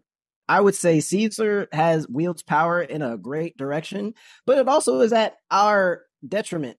Humanity is now gone because Caesar is now in power. So you remember the Statue of Liberty? They blew it up, damn it. Like they did. We weren't here. We were in chains. The damn dirty apes had us in chains. That Superman wouldn't want that. Caesar didn't want that, but that's exactly what Caesar was complicit in doing. Ultimately, I got to give it to Supes. Well, Superman is moving on. I think one of the compelling arguments about Superman is there is a phrase about absolute power corrupting absolutely. The only exception is Superman. The only exception to that rule is Superman, and that is something. While he is not, like, I'm sure if you ask anyone in the Justice League when they're like, who is the smartest person, they'll say Batman. Who makes the best plans, they'll say Batman. Who is the bravest, they'll probably say Wonder Woman. Like, who is the best fighter, they'll say like Black Canary or Wonder Woman. Like, Superman is not making a lot of those lists, except for who do they look up to? Who inspires them? It's Superman. Superman has inspired, he created superheroes. Like, just the concept of Superman has created the concept of superheroes. He has inspired a generation to be something greater than they are. So, just wanted to acknowledge that. And Superman is moving on. And he will be facing Hermione Granger in the next round. Oh my goodness. What a time to be alive. All right, let's keep it moving, y'all.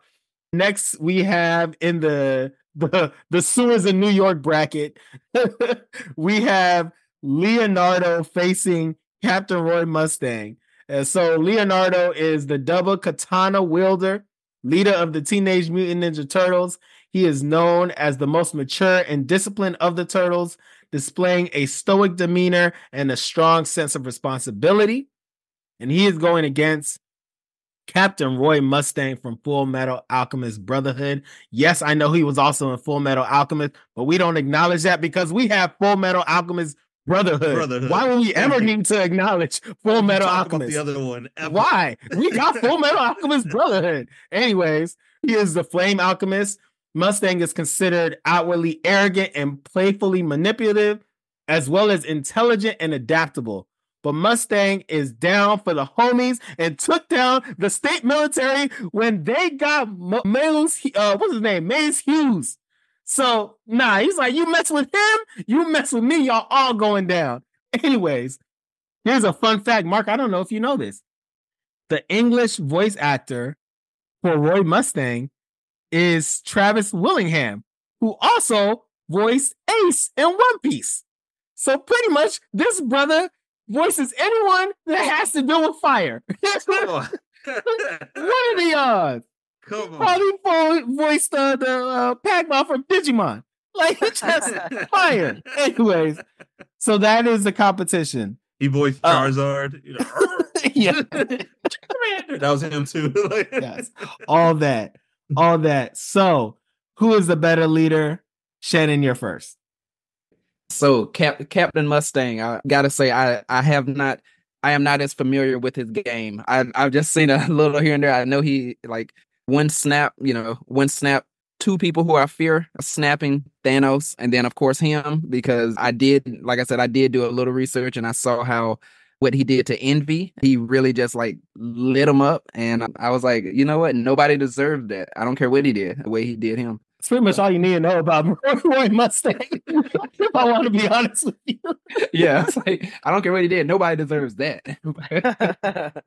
But shouldn't have messed with the homies. Sorry to interrupt you, Shannon. Shouldn't have messed with the homies. You mess with the homies, you're going to get snapped. He was very clear about it. Anyway, sorry, Shannon. Go ahead. No, and then of course, Leonardo, leader of the Turtles. I gave it to Leonardo because I know it was mentioned earlier. He's always so worried, like, what would Master Splinter do? What would But I will say, yeah. But I will say, with all the personalities he has, he still remains the leader. And there have been plenty of times where they've been like, "Why are you the leader? Why should we listen to you? Why should we this and that?" And time again, he tells them, he shows them, he does something that in the end has them say, okay, that's why you're the leader. We're following your plan. And so I think any leader that can do that, that's a leader I'd probably follow. So yeah. All right. So we got Leonardo for one. Gavin. So I was looking at this joint, and honestly, I agree with Shannon. Captain Mustang was a little wild. It was almost a dark side. I gotta go with Leo. Leo never scared me like that. I know I've had faith in Leo for a very long time, and honestly, I grew up on the Turtles, and like this is a childhood staple for me. Leo has never faltered. He's even taken his own faults as a leader into account every single time. He is more critical on himself than Master Splinter and Raph, when Raph is even at his worst. He has always tried to be a better leader every single mission and every single moment. Even when they're almost just eating pizza, he's tried to be a better leader. I got to go with Leo. All right. So Leo is moving on, but Mark, just want to give you the stage. So I don't like to, come at things like this, but gentlemen, let me tell you why you're wrong and why Colonel Mustang should have won this. All right. No. I'm gonna say you guys bring excellent points like about Leo. Here's what I'll say about Leonardo. He is a great leader. He's harder on himself than Splinter or anyone else could be. Yet his leadership is constantly questioned among the Turtles. Raph is always like, "What do you, leader boy? Michelangelo, our fearless leader. Who made you Splinter? Splinter Jr. Blah blah blah."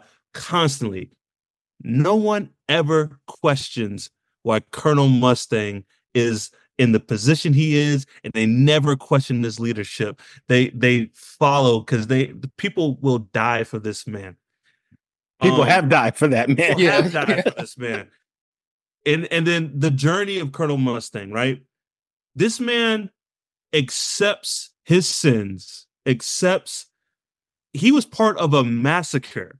He was part of a government-wide massacre for a whole nation of people that he participated in. And he looked at himself and said, "Never again. I accept what I've done this will never happen again, and I'm going to work my way up to the moment I can take control of this and make sure this never happens again. And I'm going to accept what I've done. Like, dog, come on. Like, what character does that? What character just embraces what they've done and just uses it to propel themselves through the military ranks? And this is all I'm going to say. Mustang might have one of the greatest anime save moments in history. When he shows up and he just goes to town on Envy, bruh, like, I literally jumped up and cheered. It is one of the greatest, like, save the day moments in anime history. And how like you see that, you're just like, yes, like, and shit. But before that, he burns his own wound because he's bleeding to death, and he's like, hold on, I'm going to sear my own wound, and then I'm going to take, at that point, the strongest villain in the show we have ever seen, a thing that we did not think could die, and burns her to death. And Nels cut the transmutation circle in his hand. In his own hand. Bruh, Mustang for the win. At Hughes' funeral, it looks like rain. It's not raining. Are you sure? Like, oh, come on. Hey, it's okay. Leo is always the man, but like, I am heartbroken that Colonel Mustang will not be moving on. Can I make one more argument for Leo though? Just one more. Yeah. Just one more. We all remember TMNT? The movie, TMNT. The animated, the CGI joint. Remember that one? Mm-hmm. Leo could have killed Raph if he wanted to. Raph is the only one who lost control. That's all I'm going to say. Even though Raph won, Leo could have absolutely killed Raphael up on that rooftop. So, okay, I'll say this, right? No, you're absolutely right. Like, Leo was not going full speed on that fight. But in other iterations of the Turtles, it's like when, like, what was it? In the 2003 cartoon, Donnie went missing and the Turtles fell apart. Mm-hmm. You know what I'm saying? So it's like Leo has this group. And when he has the group, he knows how to use them. But God forbid someone, you saw in the movies, like, let's go find a new home, guys. Easy stuff. Let's go in the sewers in Ninja Turtles 2. Let's find a new home. Rap, I ain't finding no home. This is stupid. We need to be out there looking for the they couldn't even keep them together to look for a house. We're looking for a place to live, right? No, this is stupid. Screw you. I'm out of here. Hey, yo, but hold up. We all got that one brother. We all got that one brother who's like... And Raph is that one brother. Raph is that one brother. It's like, man, Raph gonna be Raph, but we gonna make this happen if Raph get on board. Like, we all know who that is. But I know. I mean, hey, I love Leo. He needs some food. Get him some food. Look. Leo's moving on, y'all. Leo's moving on. But, and this is what I will say to Mark's argument. Mark is a huge Teenage Mutant Ninja Turtles fan. He is a huge Teenage Mutant Ninja Turtles fan. And he didn't even acknowledge Leo. He was like, y'all, Roy Mustang is that guy. And you know what, Mark? You're right. He is that guy. All right? He's the man. All right? He took a ragtag group of military folks and had them participate in a coup, and they didn't even know it for half the show. The man is the man. All right? Anyways, Leo's moving on. I thought you were facilitating, man. What happened? My bad. Excuse me. We're rounding out, fellas. It's been a long journey, but we're at the last part of the first round. And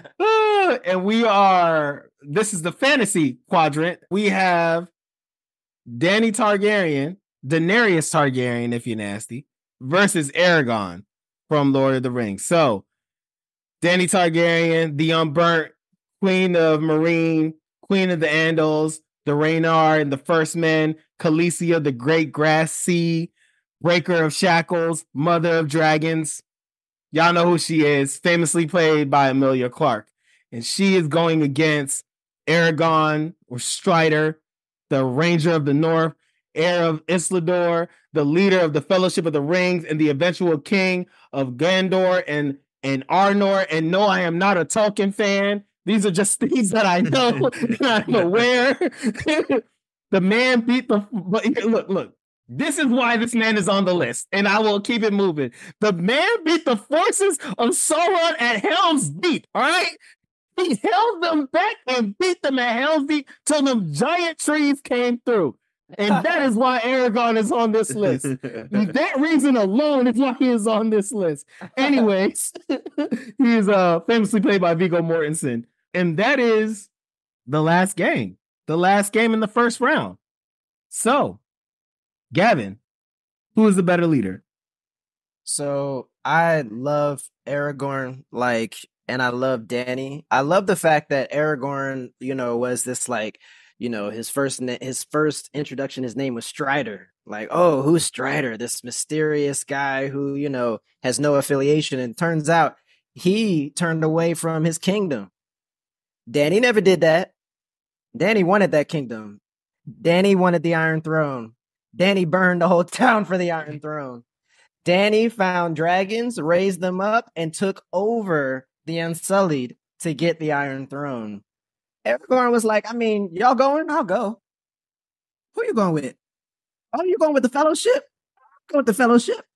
Yeah, I'm not going to tell you that I got this whole inheritance, that I've just turned away because I don't want it, because I don't want to be tempted by the ring. Dani was tempted, went crazy, and burned up a whole town. She still got the Iron Throne. She won. Well, she never sat on it. Yeah. But I gotta give it to Dani on that one, because she was aggressive. She led an entire army. Aragorn wouldn't have been there without Frodo. The whole mission wouldn't have happened if Frodo failed. They wouldn't have been at Mordor had Frodo not been carried by Sam. Like, that's just it wouldn't have been a thing without Sam and Frodo. You say Frodo, I say Sam. I say Sam. Sam, Sam did literally carry him up the last side of the mountain. So it's not Aragorn for me, because Aragorn turned away. Dani went straight for it. I got to give it to Dani.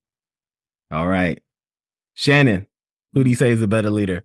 Those are great points. I want to say I went with Aragorn. Aragorn, my reasoning, because again, when I'm thinking about a leader, and I'm all for diversifying and consensus building and things like that, Aragorn brought together everyone and everything. He had he convinced, what were they, just like ghosts and spirits? he convinced elves, hobbits, trees. Like, he convinced all of these things. It didn't matter. He would give a speech. He would, whatever his reasoning, but he would bring things together, and they would be like, yes, we will fight with you to accomplish this thing, whatever it is. And all of this was through convincing. There wasn't really so much strong arming or anything like that. He didn't have dragons, to be like, oh, I don't really have a choice. I guess I'll follow you because, dragons. So I choose him for my leader. Ooh, great argument. All right, Mark. Nice. Who are you picking? To quote someone else on this list, Optimus Prime, faith rarely calls upon us on a moment of our choosing. Gavin, you said a lot, with Aragorn and how they wouldn't have been there, and it was all Sam and Frodo. But you know what? He stepped up, right? He stepped up when he was needed, and when he got the ghosts to fight when they were needed. Dani, people wanted Dani to succeed even before she wanted to succeed. She had people looking out for her who wanted that name to continue, who wanted the Targaryens to sit on the Iron Throne. And she, she grew into it, and she has some amazing moments. But my man Aragorn, I've got to give it to him, because you know what? When Destiny called, he came. You could have my sword. He came for the Fellowship. He understood. He left the kingdom, but he look, I need to help this little hobbit boy throw this little ring into that volcano, and maybe I'll be a king one day. I don't know, but this has to happen. And then, dog, the moment where I was like, this man is a true leader. At the end of Return of the King, when they're like, well, look, the best we could do for Sam and Frodo is be a distraction. We all might die, but we're gonna be a distraction and give them a chance. And all those armies come out, all the orcs come out, And Aragorn, as the leader, steps forward, and he looks back and he goes, "For Frodo," and takes off running. Dog, like brings me to tears every time I see it. I was like, "That is a leader. That is a leader, dog." Yo, and he was willing to make the ultimate sacrifice. I almost jumped in the movie to fight. I give it to him. Okay, so Aragorn's moving on. The pain. Yeah, I'm just gonna say this. All right, so Aragorn's moving on. All right, cool. And all I'm gonna say is this: I'm gonna follow Dani. All right, look, Dani say jump, I say how high. She has dragons, y'all. It don't take much for me. The sister got dragons, okay? And I think I said this in the Game of Thrones episode. We all picked Charmander because we wanted a Charizard. All right. We all looked at what's his name? Who was the last gym leader or the we all looked at Blaine and saw that he had 2 Dragon Knights. And we're just like, Lance. We all looked at Lance. Saw 2 Dragon Knights, like, he is the man. He should be the champion. Like, he should be the champion in this world. It makes sense. It makes a lot of sense. All right. The sister got dragons, okay? It don't take much for me. I'm going to follow you. Yes, she is the breaker of chains. She had every person of color who was in that show follow her and as equals. And she took over that entire side of the world and then came over to go take on Westeros. And she did it. She got angry at the end, but it was valid reasons. But she did it. I'm going to follow her. Sister got dragons. But anyways, Aragorn's moving on. So we are now moving into the Elite 8 of the competition. Y'all, I'm assuming this will go a lot faster because we have already introduced all of the characters. So we're going back up, and it is Optimus versus Leslie Knope. Mark, you are first. Who is moving on? Or excuse me, who are you picking? This almost came down to a coin flip, I'm ashamed to say. Like I was like, am I about to put Leslie Knope over Optimus Prime? And the answer is no. Optimus Prime is moving on because he's the greatest leader. Like, I love Leslie Knope, but it was a hard decision because I was like, man, like Leslie has a lot of admirable qualities, but I was like, man, Optimus Prime has never led the Autobots astray. Even when he's had to sacrifice himself, he has left something or some type of quote or a successor to keep hope alive. He's a great man, even though he's a robot. Optimus Prime. Okay. All right. Gavin. So I picked Leslie Knope. President Knope has inspired so many people of Pawnee. She also inspired the folks that she worked with. And the most graceful end to that storyline was the fact that each of the people that she worked with over those years, she made sure that they had a piece of the pie too.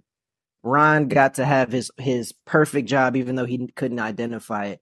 She took care of April. You know, she got Ben. Ben got to build out his own board game, the geekiest board game you've ever seen. But she supported everybody to doing what they could do, and she became the leader of the free world at the same time.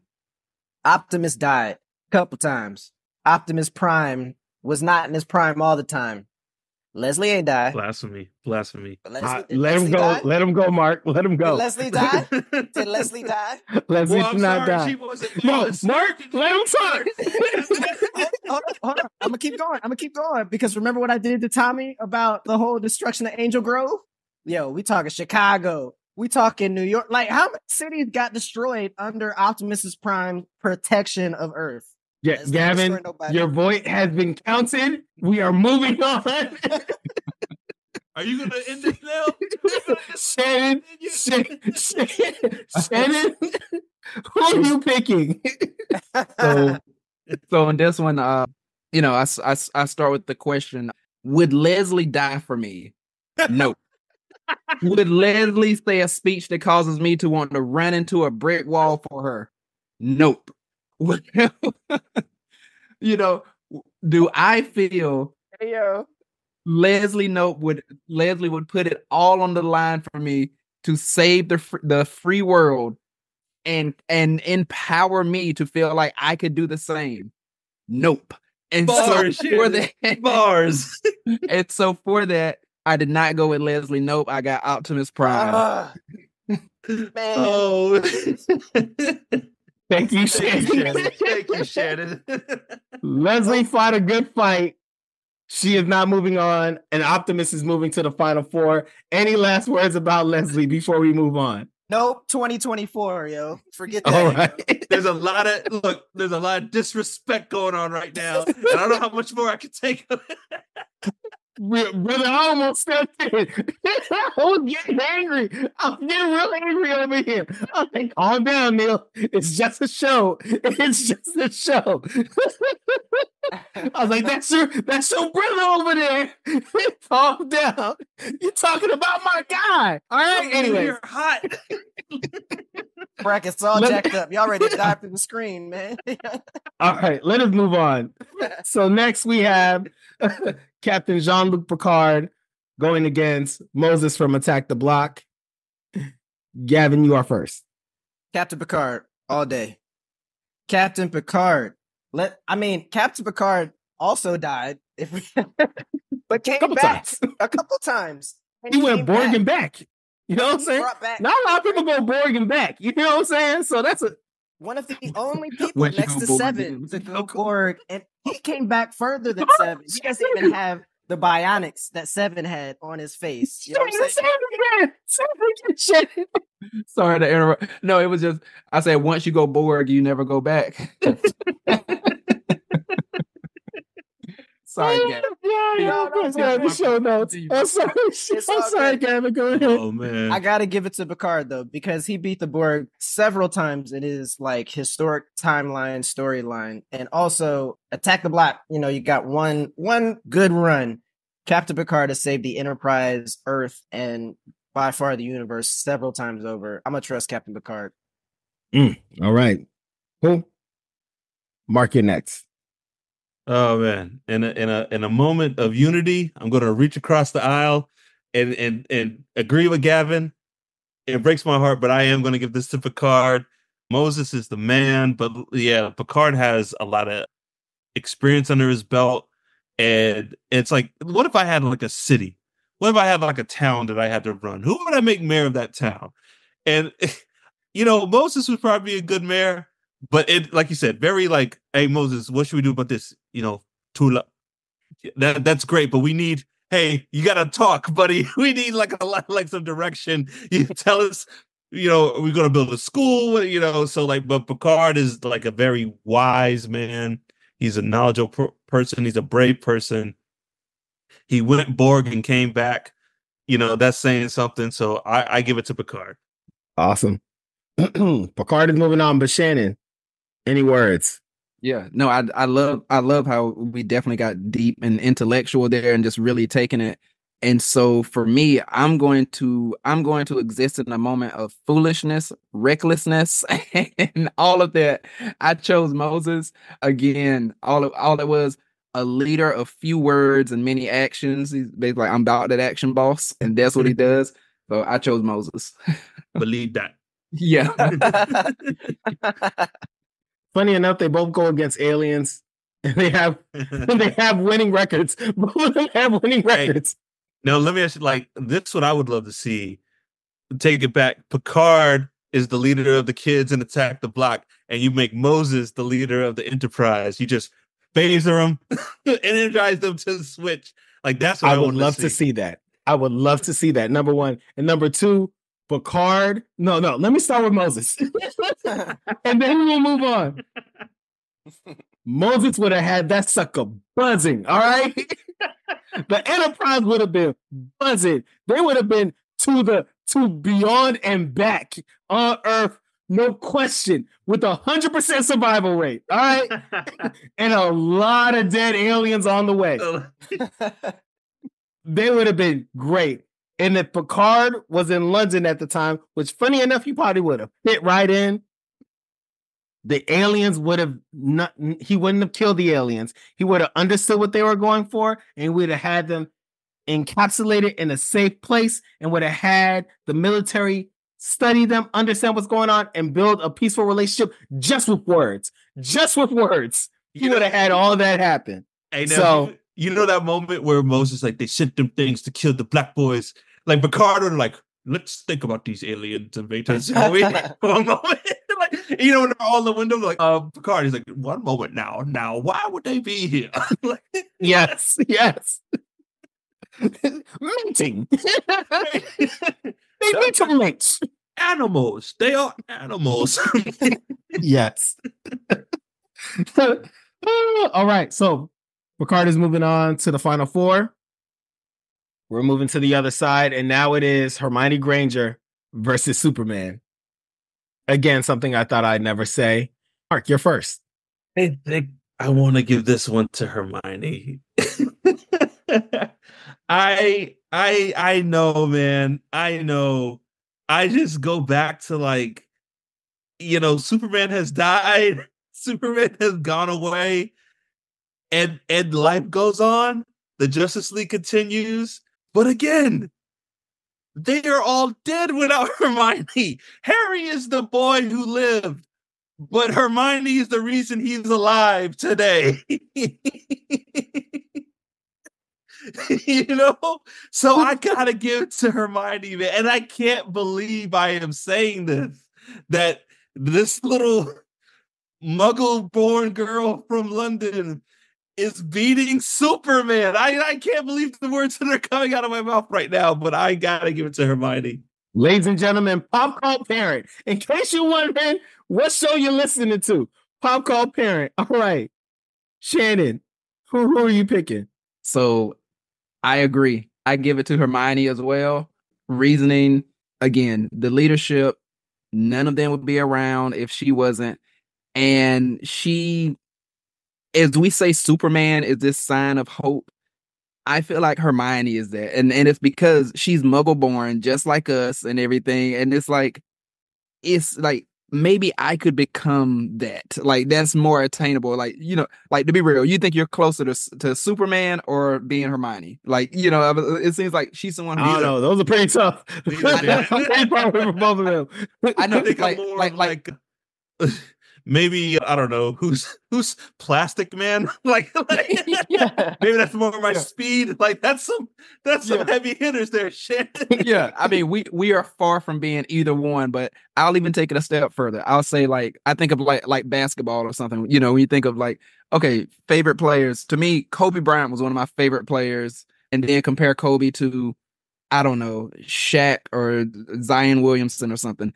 It's like they are ridiculously big, or no, I'm sorry, we'll say that. Compare them to that. They're like ridiculously big. Kobe, none of us could ever achieve that, but at least it sort of feels like, hey, this is a person who worked ridiculously hard. And it's like, if I work ridiculously hard, maybe I could be some of that, as opposed to being like Shaq. I'm already out. I'm never going to be 7 feet tall, you know? So that's how I feel like. So like her to Superman. I'm like, Superman, you'll never be that. Let's, you know, you got the power of Hermione. You won't, but if you work super hard, maybe you could be a little bit of that. So, yeah. Amazing. Gavin, Hermione is moving on, but any words as we wrap this out? To Soups. I identify with Superman a lot more than I identify with Miss Granger, because Superman gets his power from the sun.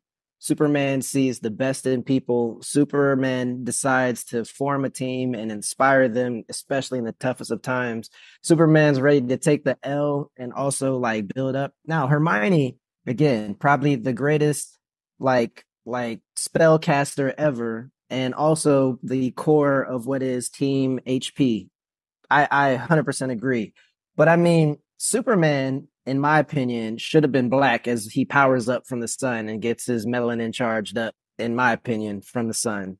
Superman should have been black. Superman also gives, I want to say, the like root of what is Justice League and Justice League Unlimited, which is like a whole myriad of folks outside of their core, like 7 or 8 at first, you know what I mean? I think like Superman is, and even then, even the future, when Supergirl and, Brainiac 5 and everybody, like the Legion that comes through and like they're inspired by Superman's memory. So I know he lost, but I would have went with Stoops. I believe that Hermione Granger's victory is because the comic book industry has failed us. We do not have enough compelling Superman stories to be in TV shows and in movies for us to realize how important of a leader he is in DC comic books. So Hermione is winning and she is moving on, but this is a reflection of us Superman knowledgeable storytellers, because he has not had a cap. If Christopher Reeves was alive now and was able to be in any of these DC universe movies where there is just more than one person and they are following Superman, without question, we wouldn't even have had Superman in this competition because he would have been in the Hall of Fame. But we haven't been able to have a compelling Superman story since. And that is why Hermione Granger is moving on. She deserves it. She deserves it. Honorable mention. Tyler Hoechlin on the CW. Oh yes, Tyler's great. Sorry, apologies. Great Superman Tyler is story. great. Yeah, and it's unexpectedly great. Even though his suit is a little boxy, that show is amazing, hands down, for what it's made out of. Like, it's amazing. Tyler, you're probably a member of the Pop Call. I fully apologize. You are great. You deserve recognition. You're not Christopher Reeves, and you know that too. You're not Christopher Reeves, but still, you're an awesome Superman. All right, Hermione is moving on. Last game in the Elite Eight is Leonardo versus Aargon. It's just funny when I hear myself say these things. Leonardo versus Aargon. Shannon, I will start it off with you. All right. In another moment of standing 10 toes down, or in the Turtles' case, I don't know, whatever they have. 4, down. 3, 6, 4. I don't. 4. Two on each foot. So 2 on each foot. Okay. I would say I do my brackets in pen. So I have some second thoughts, but you know what? It's written in pen. It's etched in stone. Leonardo. I'm going with Leonardo. All right. Confident. That's what's up. Okay. Gavin, who you picking? This is a little tough. My bracket's already busted. I mean, I might have to give it to Aargon as well. I mean, he took over a whole kingdom of humanity. He represented all of humanity. Leo represents the sewer. I mean, granted, he helps you New York out a lot, but Manhattan sewer too. Not even Brooklyn. Yeah, not even Brooklyn. Like, look, we got elves, we got trees. Look, Aragorn is going green, and Leo is just green. Let's go with humanity here. I'm going with Aragorn. All right, Mark, who's moving on? I gotta give it to Aragorn, man. Like, he is someone you want to follow, someone you can believe in. Leo is a good leader when it comes to ninjutsu and his team, but like at the end of the day, y'all live in the sewer still, dog. You can't lead them to a 2-bedroom apartment or something. Like, get out of the sewer, buddy. But nah, Aragorn, like you said, he just led humanity. He was there when he was needed, and he was the king everyone was willing to follow. I give it to him.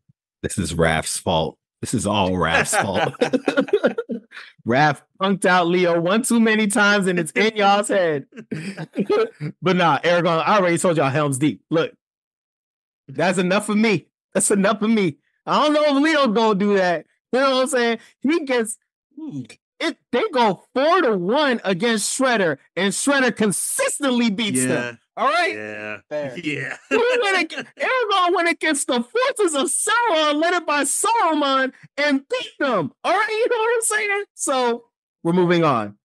The final 4 is Optimus Prime, Captain Jean-Luc Picard, Hermione Granger, and Aargon. Let's go with our first game.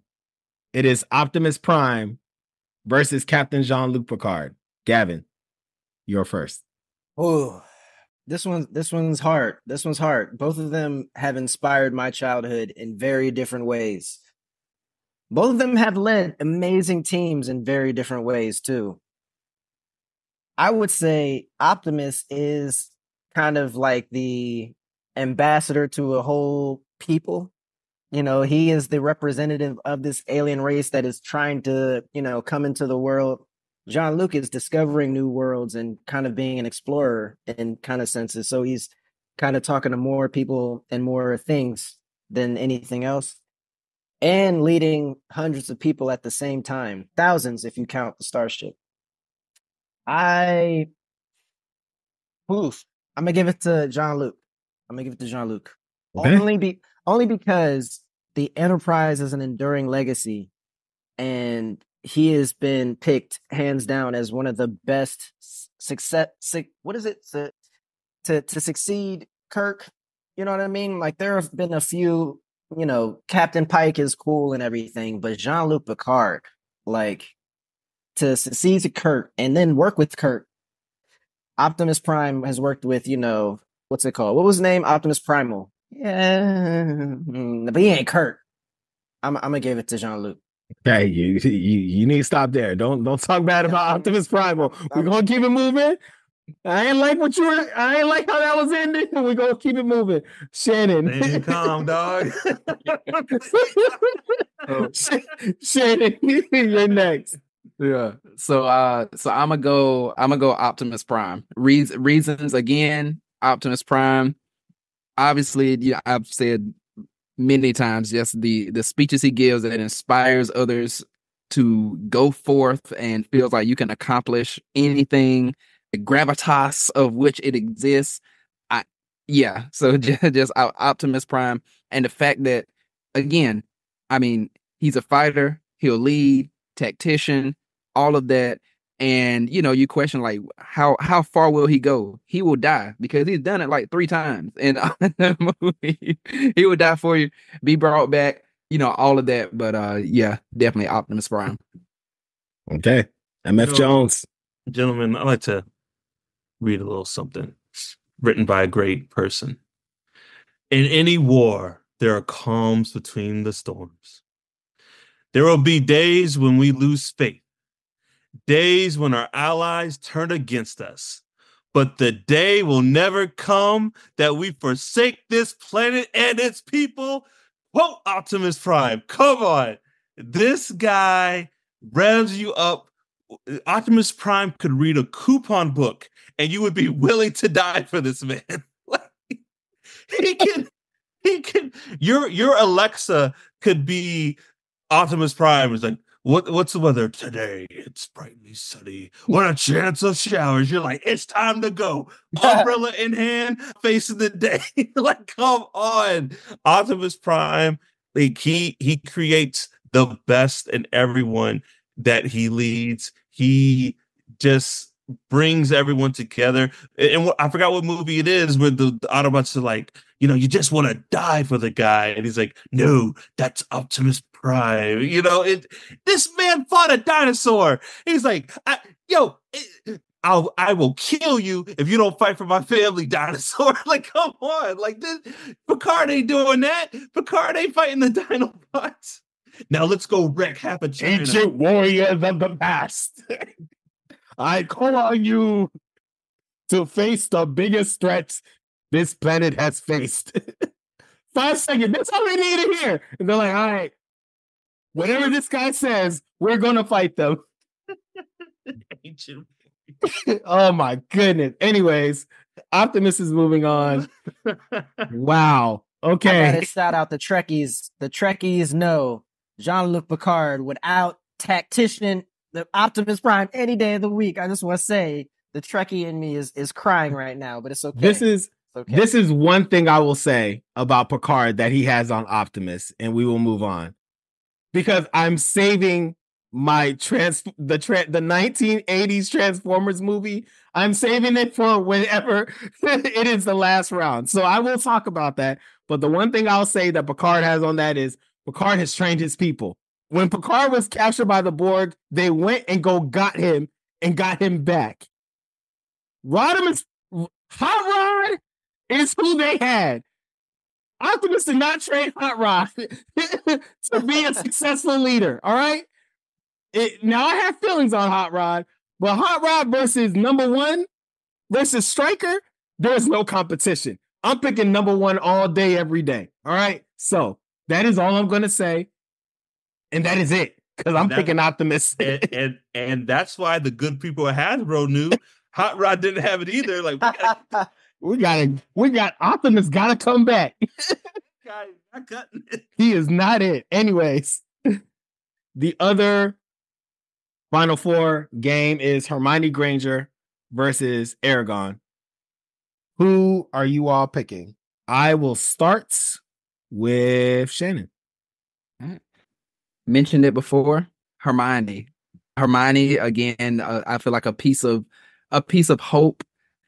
Someone who, again, extremely skilled in what she does, and just sort of gives you that feeling of, if I study hard, if I work hard, I could be great and I could do these things. And of course, again, she's the entire reason that the entire Harry Potter series exists, because it would be done after book number 1 had it not been for her.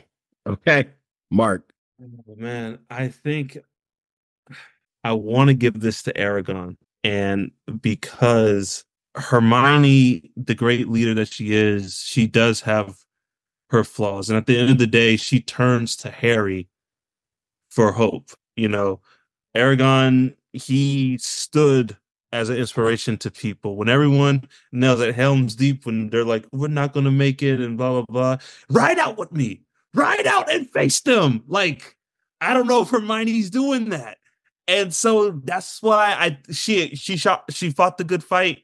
It was a great tournament. We hate to see her go. Oh, I don't know if she's going home, but I got to give it to Aargon. No pressure, Gavin. No pressure, Gavin. Who are you picking to go into the championship game? So the leaders of the fantasy world, one led us, against the forces of darkness, and the other kind of was lieutenant in the forces of darkness. I would say one is definitely more of a tacticianer than the other in terms of leadership, but also the element of hard work is in both of them. But I got to give it to the one with the most magical prowess, and that's got to be Miss Granger if you're nasty. Miss Granger has the magic. She has multiple sources of intellect which fuel the wand. She's got, the ability to literally fight the Death Eaters at the Battle of Hogwarts, which is, like one of the biggest and coolest parts of the whole series, you know what I'm saying? But I'm just saying, I think that Aargon, sword, trees, ghosts, whisper are cool. I don't think he's messing with Hermione on her best day or her worst day, to be honest. Like, Hermione has survived way more than Aargon has been battling, a few months? Hermione did her whole, teenage years in the trenches with, people trying to kill her and her friends. It's light work. Yeah. Aargon decided, it's light work to Hermione. Yeah. Hermione's been Hermione. Strider became Aargon and then got, kind of sought after. You know what I mean? She's always been out there with her name out there and with her friends and boldly saying, no, I will stay Voldemort with Harry because I believe Harry. No, I'm gonna go with Miss Granger. So Hermione's moving on to the championship game. What I will say is this. If Hermione was in Lord of the Rings, it would have been one movie. All right? It would have been one movie. So I'll leave it there. I think Aargon, the man, Hell's Deep. All right, that's all. I can't refute that. If I was voting, I would have put Aargon just because of Hell's Deep. I will say, if Hermione was in Lord of the Rings, she'd be like, all right, we'll do this is the Fellowship. Call the Eagles. Yeah. You would have said call the Eagles. Call the Eagles. That's all. Everyone strapped. Gandalf, call your Eagles. I'll take it. I don't really trust you with this, Frodo. You seem like your adopted uncle had problems with it. I really don't trust hobbits with the ring. I have enough data to show me that y'all shouldn't touch this. I'm gonna take it. Yeah. Anyways, cool. Gentlemen, we have arrived to the championship game. Long journey, but we have arrived to the championship game. Two amazing leaders in their own right across several series. Well, actually, really just two. This is where we are. This tournament had some of the greatest comic book heroes, some of the greatest movie heroes, some of the greatest TV heroes. And it has come to this. Hermione Granger versus the overall number one, Optimus Prime, who is going to be this year's Pop Call Parent March Madness tournament winner. Gavin, you are first.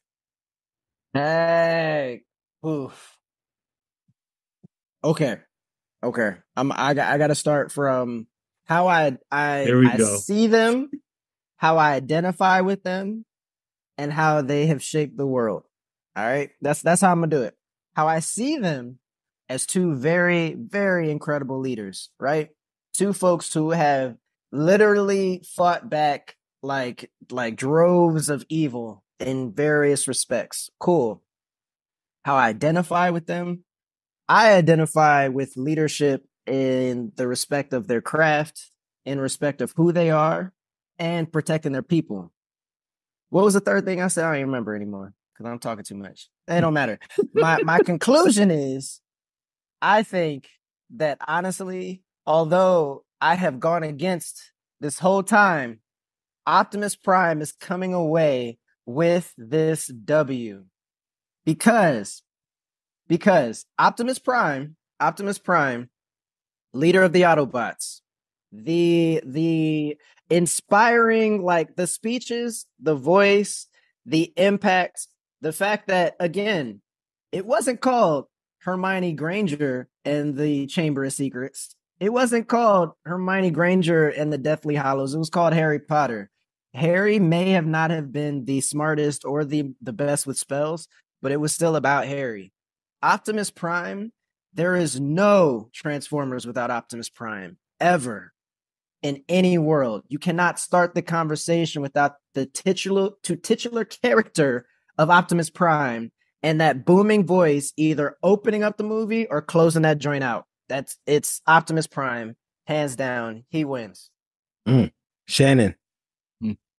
Needless to say, I mean, I wanted to call this the Optimus Prime Invitational because yeah, for me, I knew it was definitely gonna be Optimus Prime for me, and yes, agreeing with everything Gavin said, and just thinking about, like, yes, Optimus Prime has died, and we think of like, oh, he died in battle.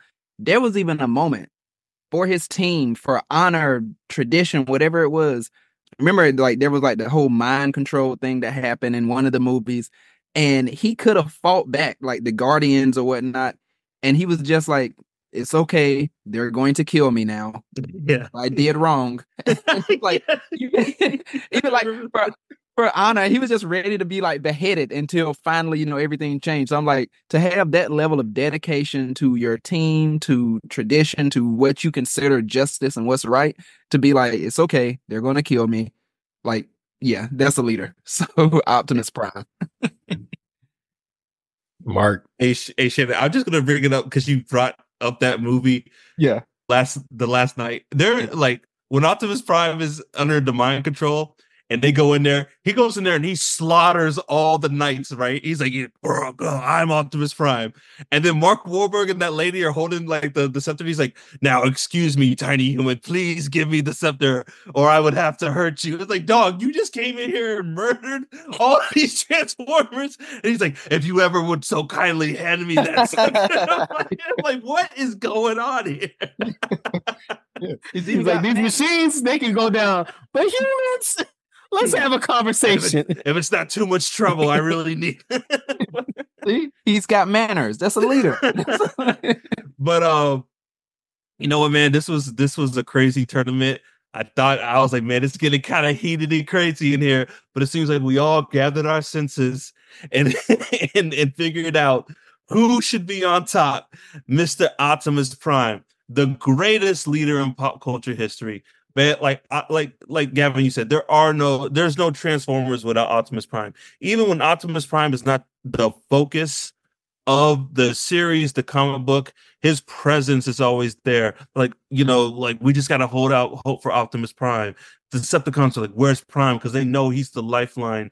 This in a lot of interpretation, the Decepticons have won. They have won, but they're like, we gotta find Optimus Prime, because as long as the Optimus Prime exists, there is hope for the Autobots. Yes. And you know what I'm saying? So yes. like, we gotta get Optimus Prime. And he is such a good leader, and he wants Cybertron back, but he would never forsake freedom for his own like home planet. And I highly recommend Transformers Prime, to anyone who's never watched it. There's a moment where Optimus Prime basically forsakes Cybertron's rejuvenation because he cannot allow harm to come to humans. Like, this man's and the other Autobots are not cool with it. Like, they're like, why would you do that? I think Ratchet's like, that was our home, Optimus. And Optimus, he's kind of speechless, but he's like, I can't forsake another living being. And like, that is a leader, man. Like, to make the ultimate sacrifices for freedom, he's the greatest. Well, this is what I'll say. In 1986, there was a movie called Transformers the Movie. And in the beginning of the movie, Optimus looks at the other Autobots and says, Megatron must be stopped no matter the cost. And then he drives straight into the enemy forces. When you got to touch one of the greatest enemy ballads, he drives rockets in midair, transforms, and goes 5 versus 1 against all these Decepticons and whoops them all.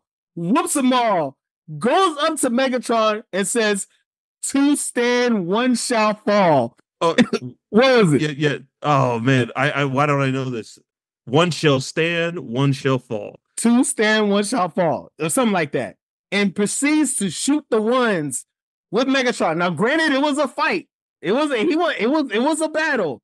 And if Hot Rod wasn't there, it would have been a clean cut victory.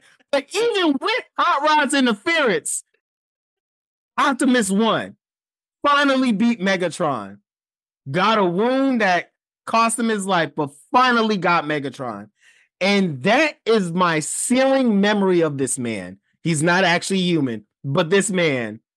And to this day, I embody my leadership to be like Optimus Prime. Anytime I am in a leadership setting, whether it is a team meeting, whether I'm having a meeting with my direct report, whether I'm on stage giving a speech to hundreds of people, who do I think about? Yes, I pray to Jesus, but I ain't thinking about being Optimus Prime. I am like, what would Optimus say in this moment? How would Optimus approach this situation? And you know what? It has gotten me far in life, ladies and gentlemen. It has gotten me far in life. That is who I embody. And guess who the winner is? Optimus Prime is your 2024 Pop Call Parent March Madness champion, and is now and forever will be considered the greatest leader in pop cult history. So, gentlemen, any last words about this tournament, about the leaders that we discussed, about Optimus, or anyone in general? Just one thing about Optimus. The best level up moment that I remember in the movies, Revenge of the Fallen, when he took over Jetfire Spark and got the jetpack on. Mm-hmm. Let's roll. Yo. Let's roll. Up the Fallen and Megatron at the same time. Yo, this man was amazing. I was like, what did he say? He said, give me your face. Yes. Yeah, ripped his whole face off. Yeah. That joint was so cold. Yeah. That joint was dope. He's had some psychopath moments. In the Bay movies, Optimus is he's a psycho. He is a murderer. He is out for oil. Yes. He's out for oil. Yeah. Like, Shannon, in any other incarnation, Optimus is like, I do not want to fight, but if you push me. But in the Bay versions, yo, blessed with the wrong planet. Had enough. I remember, like, I can't remember which movie it was. It was maybe the second one or whatnot, but like when they got him in the woods and everything, and ambush, like even then, like I remember him saying, "I'll take you all on," and like just went at it, and he was handling them too until Megatron caught him. Revenge of the Fallen, ripped the dude's face in half. Like what the disrespect. It's like this robot, this space juggernaut. It's like, oh my god, he was kind of a murderer. Remember, what was it? The Dark Side of the Moon. He was like, "We'll kill them all." Like, remember when they came back to Chicago? Hey, yeah. Nimoy. Look, y'all. Hold on. Look, I don't like where this is going. All right, I don't like where this is going. There was a lot that happened. There was 30 years of history before these Bay movies. Okay, there was a lot of pent up anger and aggression. Yeah. There was about 5 Transformers series, and Megatron consistently showed he was a horrible person. All right, even the descendant of Megatron was a terrible person in Beast Wars. There was a lot that he had to deal with, and y'all saw it play out in these Michael Bay movies. That doesn't take away the fact that he is the greatest leader of all time. He is. But Nels, I'll say this. One of my, we talk about our favorite movie moments. We saw Dark of the Moon together. And when, at the end, when they beat Sentinel, and then Megatron is like, all right, Prime, I just want to be in charge. Besides, who would you be without me? And Optimus turned his head. He's like, time to find out. And throws the axe at this man's head and rips it out. Oh God. And then Nels, I remember you and me looked at each other and we're like, the disrespect. Yes. That was, oh my goodness. And then proceeds to get the shotgun and goes to Sentinel. He's like, you betrayed yourself, and shoots this pin in the back of the head. Sentinel's last words are, they know Optimus. Yo, Mark, I think I grabbed you. And I was like, oh my goodness. Yeah, he was off of blood, y'all. He was off of blood. Blame Michael Bay. Don't blame Peter Cullen. All right. Any other thoughts as we wrap up the show? Man, this is a lot of fun. Gavin, man, thank you for coming, man. Hey, thank y'all. This was dope, man. And I know I had a lot of dissenting opinions, but I appreciate y'all accepting them. No, love it. Love that. It wouldn't be a March Madness tournament without some outlandish claims. We appreciate you, brother. Thank you for coming. I'll say this. If Hermione would have won, I might have had a conversation with Shannon and Els offline about my time on this podcast. I'm like, you know what? I don't think there's a place for me in pop culture parent anymore. I don't think we have the same values. I don't know if I would have allowed that to happen. I'm just going to be honest. We would have had to done a recount. Supreme Court might have been involved. All right, y'all. Well, again, thank you, Gavin, and thank you, fellas, and thank you, Pop Cult. Thank you for listening. We have a new episode every month. You can find us on all social media at Pop Cult Parent, POPCULTPARENT. You can visit us at www.popcultparent.com. Email us at popcultparent@gmail.com. Don't forget to rate us, review, and subscribe. And as always, join the cult. Peace. We out. Peace.